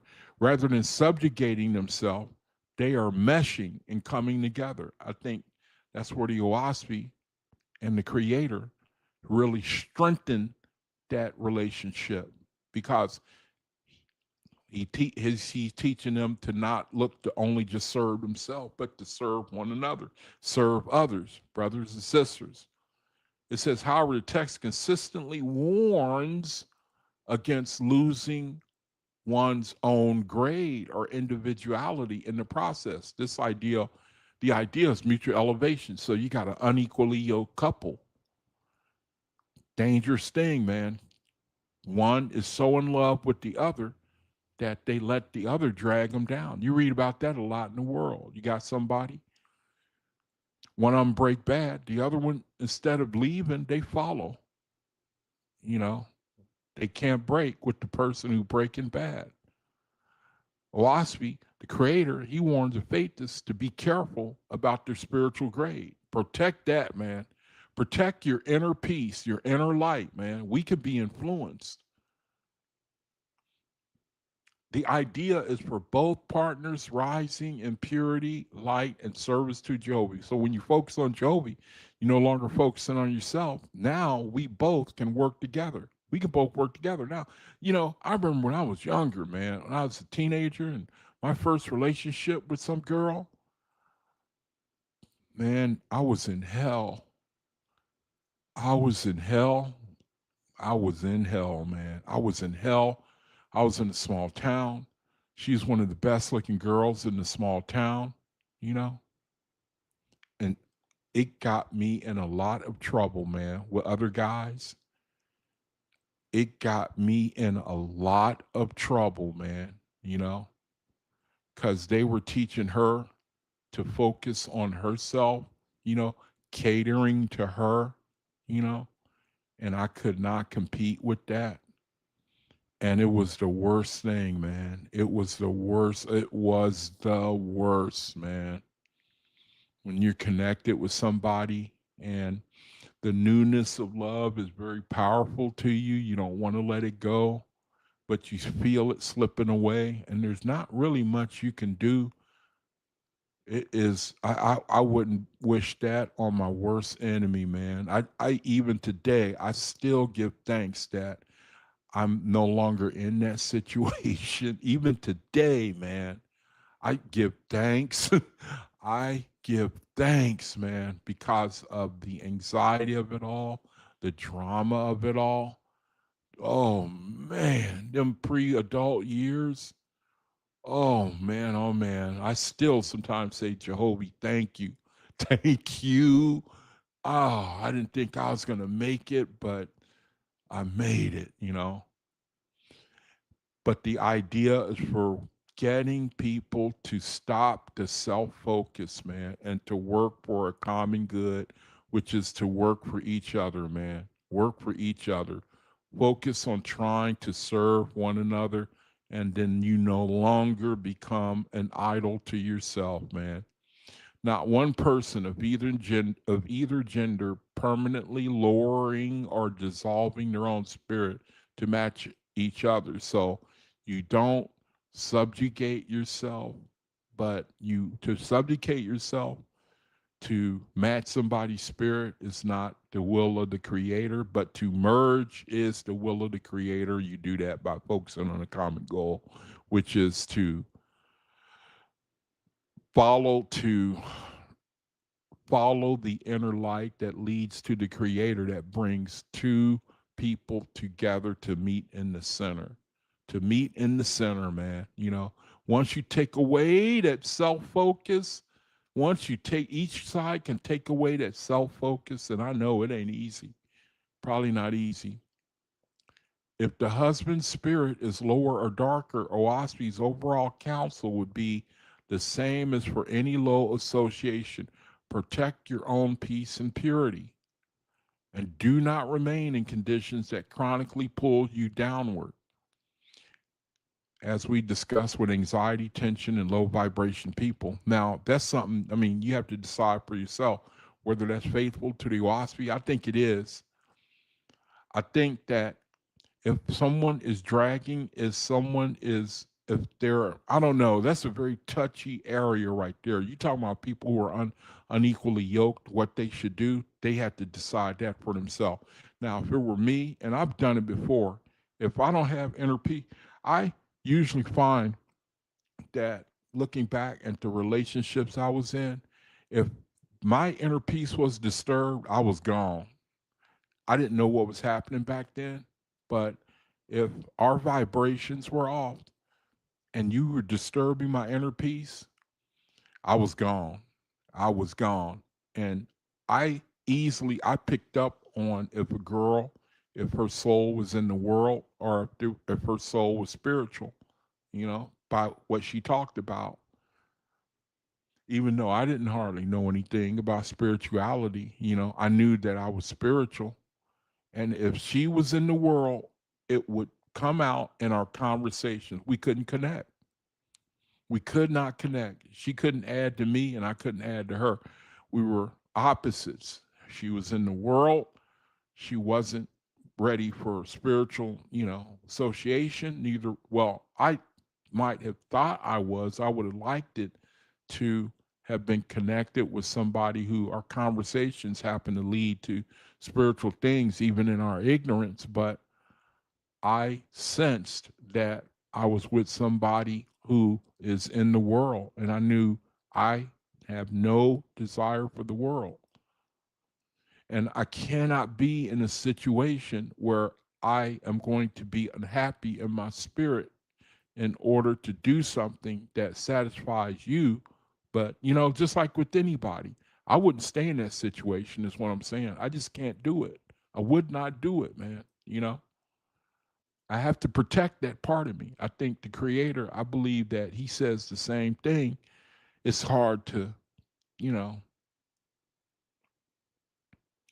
I think it's hard um, to relate, but I think that our inner peace, our inner light, well, not so much inner peace, there's going to be turmoil in relationships. I realize that.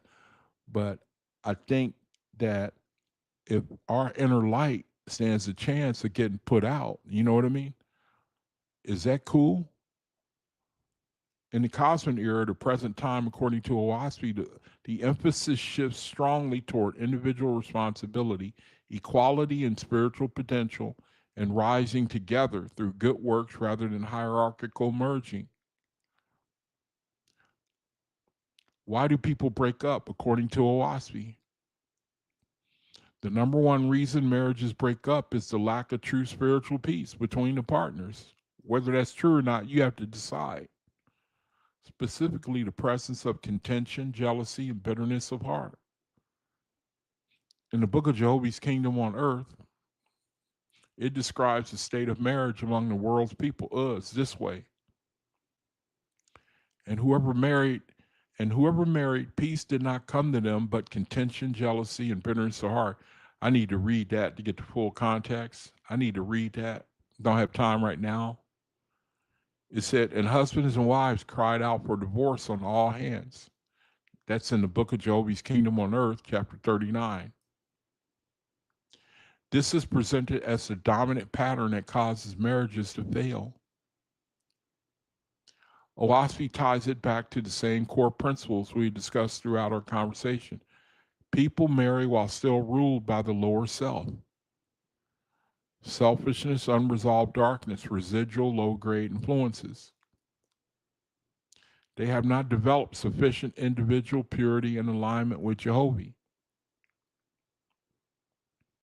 As a result, instead of two souls rising together in light, they generate friction, jealousy, and bitterness.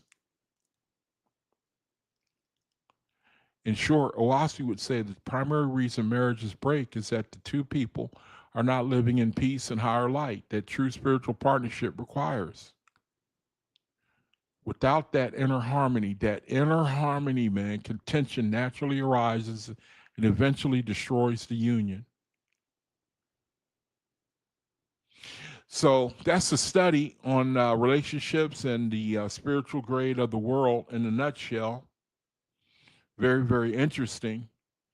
The good news is that the creator of the world is going to come to realize that the number one, the common denominator that is going to eventually resonate with people is the war, the knowledge, the realization of the self. It just keeps coming back, man, when you're talking about the resurrection, when you talk about relationships, when you look at the world, the situation in the world, the geopolitical situation, you see the power of the self. The self is rising, man, the self is rising. And when you have the self in leadership, man, the whole world is going to learn. The whole world is going to learn. Eventually, the creator is going to let the world learn that. I think that we're going to learn, especially from this time that we in right now. I think we're going to learn. The creator, we in the cosmic era and new birth, it comes with chaos, it comes with tribulation. Faithists have a pretty good they have a pretty good position in that they have a foundation that Faithists can stand on when we see the foundation of the world of the anti-Jehovahans beginning to crack. I think that he's going to show us that. I think that even faithists, we can stagnate and we can kind of get lax and not appreciative and need to see something to even wake us up. I think that we are not the people that we should be right now, meaning we're not really, we're not, we seem to, if I were to look at who we are according to that book of Revelation, I would say we have a little strength. That church in, what church was it? um, where he said that I know Sal that has a little strength. Um, I know Sal, thou has a little strength, King James Version. Revelation. Revelation. I think that's referring to where we are right now. I think that's us. I really think that's us right now. Revelation chapter 3. And to the church of Philadelphia, the church of Philadelphia, to the angel of the church of Philadelphia write, these things saith he that is holy, he that is true, he that hath the key of David, he that openeth and no man shutteth. Now, I'm not translating this according to the OAHSPE. If you were to ask me, I would say this is talking about an Etherean coming down to earth. He brings the light. I'm just speculating. It says, and to the angel in the church in Philadelphia write, these things saith he that is holy, he that is true, he that hath the key of David, he that openeth and no man shutteth, and shutteth and no man openeth. I know thy works. I think if we were any other churches, I think these are faithists. I know thy works. Behold, I have set before thee an open door. That's the light, the WASPE, the resurrection, the knowledge of the resurrection, and no man can shut it. It says, but for thou hast a little strength and hast kept my word and hast not denied my name. Look what he says. Behold, I will make them of the synagogue of Satan, which say they are Jews and are not, but do lie. Behold, I will make them to come and worship before thy feet and to know that I have loved thee. Now, I certainly think this is talking about faithists. Now, whether or not it's true, as you might, where he says, I will come to make them worship before thy feet. I'd like to translate this according to the OAHSPE, but it seems to, at first glance, it seems to say that faithists are going to be exposed in the world. It seems to say that he's going to expose us somehow. I could be wrong, I don't know. Because thou hast kept the word of my patience. Because thou hast kept the word of my patience, I also will keep thee from the hour of temptation, which shall come upon all the world to try them that dwell upon the earth. Now, I could be wrong. I'd like to translate this according to the OAHSPE, but I seem to want to believe that we are coming upon a time of great, great temptation, I think, trial, tribulation, with the geopolitical events of the world, for which I will spare you. I wonder though, I wonder about the faithists, man. I wonder if the Creator is going to shine the light on them. I read stuff like this, I tend to think so. All right, man, let me conclude the study. Let me go to chat, see if anyone's in there, and so I can greet you before I close the video. Let's see. Okay. Let's see. All right, we have Brother Matt in here. Brother Matt, Brother Gabriel. Thanks, brother, checking in. Trisha, or Tabitha. Greetings to you as well. We had Elijah. Joanna was in here. That's Brother Matt's wife. All right, so great. All right, brethren, thank you for joining me. Thank you. want to direct anyone's attention to the video comment section for the different ministries, and for the website, Universal Faith Discosment, for information. The Wednesday Bible study won't be broadcast this next week, I think, because they're going to be having a different service. So again, check out the, if you feel led to support the ministry, why don't you go to the website? We can use any support that we can get. We have some big things planned. And so join us and help us, and let's redeem the time while we on the earth. All right. That's the best I can do for right now. Jehovah, thank you so much for this opportunity to try to be a light while I'm in this reality. Pray that the events of the world which we are going into, that we are kept, and we as faithists are guided through the things that we see are coming on the earth, where a lot of people's foundations will be shaken. And I just hope that if the plan is for us to be exposed, to be ready to witness to the world about the light. I don't know what your plan is. If it is to bring faithists to the forefront to strengthen our message, then Creator, I just pray that we are all prepared to take on that responsibility. And I just ask for our peace, our wisdom, our knowledge, and our understanding to increase, and then just to redeem the time while we're on the earth. And so, Jehovah, thank you for this opportunity.